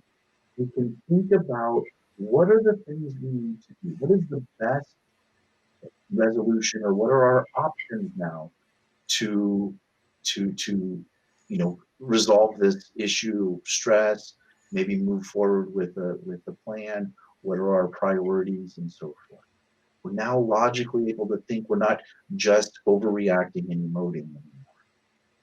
And once we figure out a plan, we figure out a priority, we're able to move to step 4, and that's now actually applying that. Apply that priority, apply that plan, apply that solution to our problem. Now, I call this a pocket technique, because you can take it with you wherever you go, right? This isn't anything that takes, stimuli or objects or anything. This is something that you can do at work, at school, on a walk, at home, at somebody else's house, out in a store, right? We can control ourselves by simply just bringing it back around to controlling ourselves, controlling our biology, making us feel more comfortable, which then makes us feel more confident. And now we're able to think more clearly, be able to come up with more resolutions, come up with plans and solutions to our problems. Now we're going to make more sound decisions, more sound actions as we move forward. I love this, Vince, because there's absolutely no cost to it as well. You can take it with you anywhere, as you said, and there's no cost. And I know for me, when my son was little, sometimes we'd be leaving someplace to get into the car to go someplace. And there was one time when I was so hurried and I put him in his car seat and I was all out of control and I drove away and we were almost in a car accident. And after that, somebody said to me, no more. That stop that you were talking about, they were like, look, when, you can be having whatever feelings, your son can be having whatever feelings. When you put him into the car seat and you strap him into the 5-point harness, he's safe. Now you get in and you put your seatbelt on and there's a moment there. And they were saying to me to do 3 breaths, just get into the habit of doing 3 breaths, because it takes less than a minute. And then you will drive and you will be safer and your child is okay. What they didn't say to me, and I learned after that, was in that moment, I was teaching my son. We did it every single time we would get into the car. And I was modeling the behavior that then he learned. Sometimes I have to stop and take even just 3 breaths. And It's super important that we all need to walk our talk. Our kids have a lot of anxiety. We have a lot of anxiety. And if we're working on it in front of them in these productive ways, I think they notice. Absolutely. Of course they do. They pick up on our stress. I mean, you put out a vibration, an energy field that they definitely pick up on. I mean, I know that times when Wyatt, when he was younger and was having severe tantrums, I would get so wrung out during the course of that. And it was like a vicious cycle, right, Vince? Yeah, absolutely. Can't get out of. Yeah. The breathing technique is great for that, Shannon. Absolutely. But I think it's important because sometimes, we all meet together and we talk about different things, but I think it's that put the oxygen mask on yourself first thing. Right. That if we don't deal with our stress, then we're not going to be as effective helping our kids. If they're on the spectrum or off the spectrum, we're not going to be as helpful for helping them. Now, Louise has written in and said, is this a program for autistic adults only? And I just want, Louise, welcome to the show. If this is your first time here, this show is for everyone. So it's for individuals who are on the spectrum themselves. It's for everyone who loves them.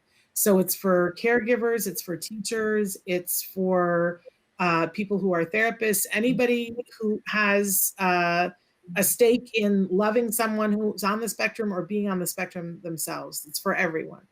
So welcome. I imagine you're one of those people and we're glad to have you here. So, and what we've been talking about is we've talked a lot. Every time I turn on the TV, they're either saying something stressful or there's a story about how stressed out we are. Right. That's it. There's nothing else.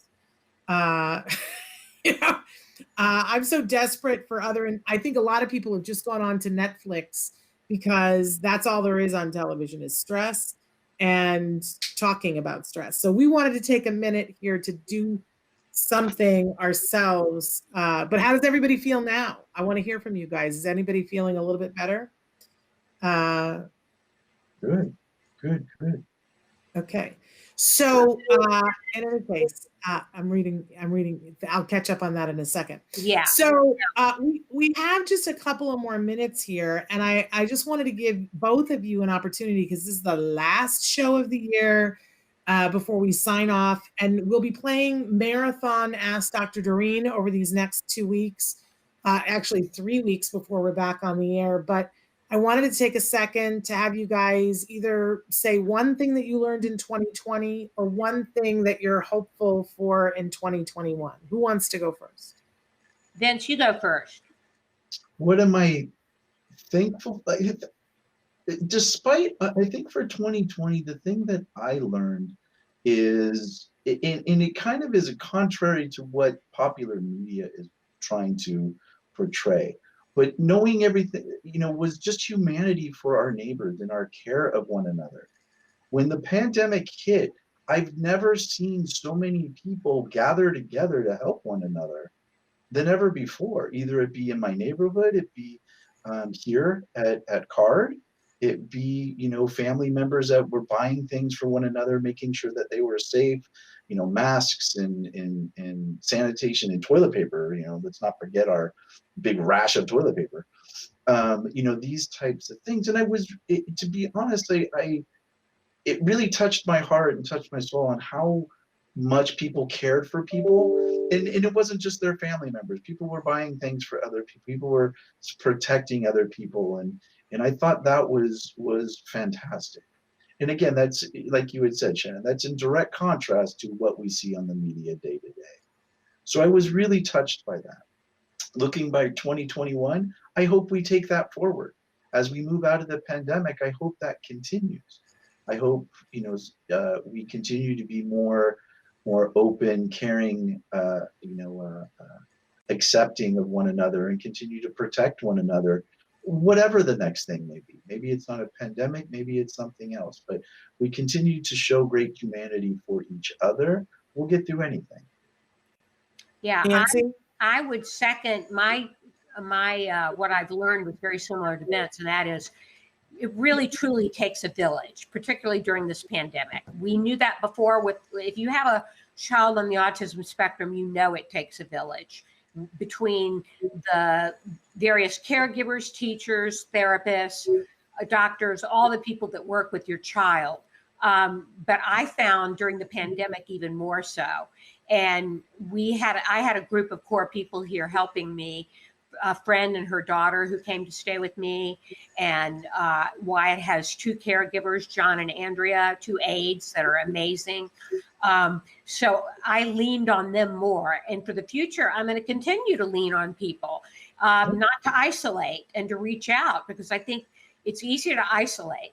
And I'm going to reach out more as Wyatt is a young adult now. I'm going to reach out to other people who can help me navigate that world. Wonderful. Wonderful. And something you're looking forward to in 21, or that's what you're looking forward That's what I'm looking forward to. So I, similarly, what I learned in 2020 was the value of human contact. And I've been lucky because I've been self-isolating with my husband and my son. I've never had this much time with my husband ever. And lo and behold, I not only still love him, I like him. I found out I'm married to the right person. And that's been really wonderful. But when I there have been times when I've thought about the couple of weeks leading up to the when we shut down, and I was running around like a maniac, and I was running here and I was running there and doing this. but I've gone over like some of the different events that we went to. I had an opportunity I had to drive all the way out to Riverside, and it was terrible. The traffic was horrible. And we were like, why are we doing this? But I got to have dinner with my nephew, who I get to see about once every 2 years. That he was in town for something, and he isn't normally here. And I've just been like, I'm so glad we did that. I'm so glad we did that. We went to an event that I was like, oh, I don't really want to go. And we had the time of our lives at the event.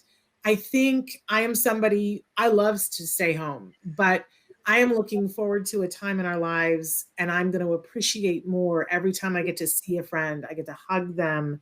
I get to be face to face. I'm just going to appreciate it on a much different level. And in 2021, I am looking forward to so many things. As people know that have been watching the show, my son has been applying to colleges, and there's a big question mark for me in 21. There's a big unknown and adventure that awaits him and that awaits my husband and I, because our son is going to be going to college.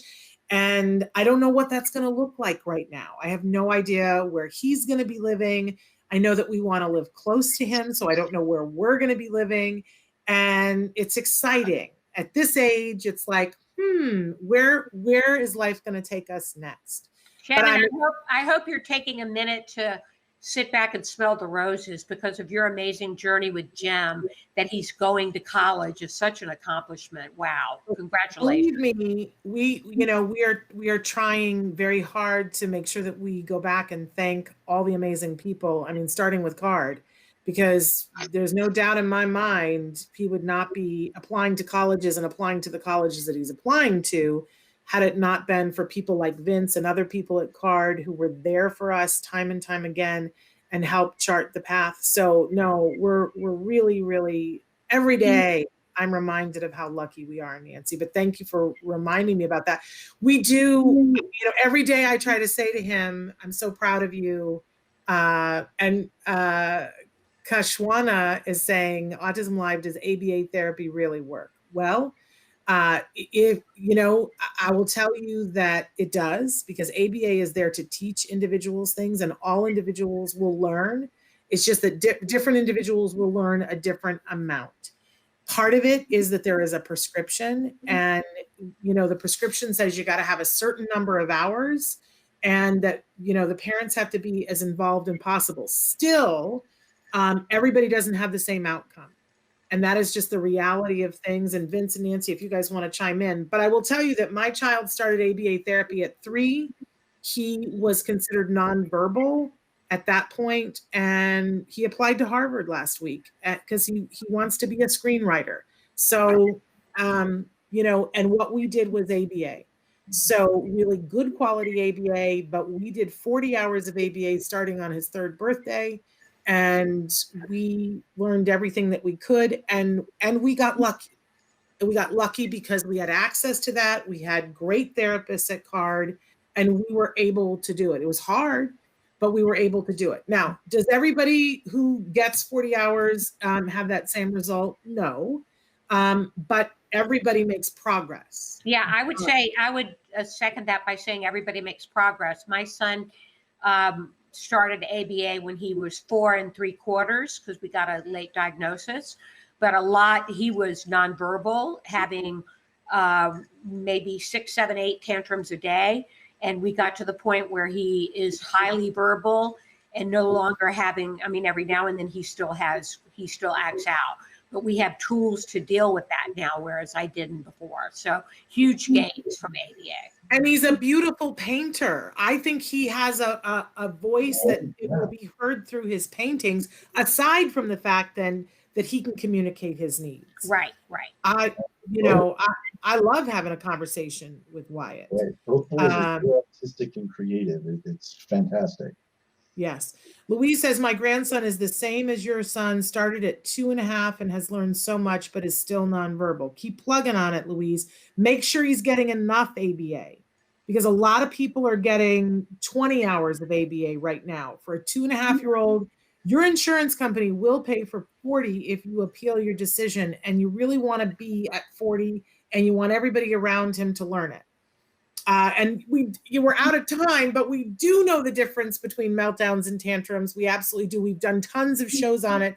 Check our library. And we're going to sign off here in a second, but we're going to be playing Ask Dr. Doreen end-to-end marathons over this break, and you'll have plenty of opportunity to see what she has said about that.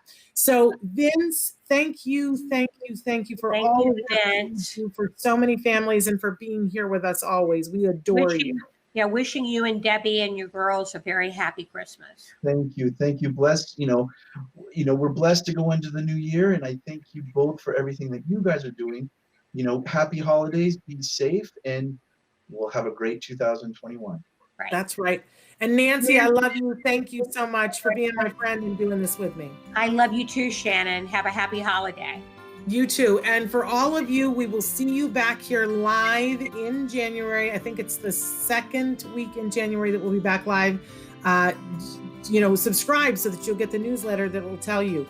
Until then, give your kiddos a hug from me. And give yourselves a hug from me.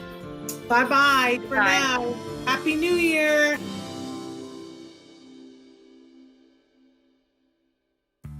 Hey, thanks for watching Autism Live. To subscribe, click here. And if you'd like to check out some more of our videos, click here.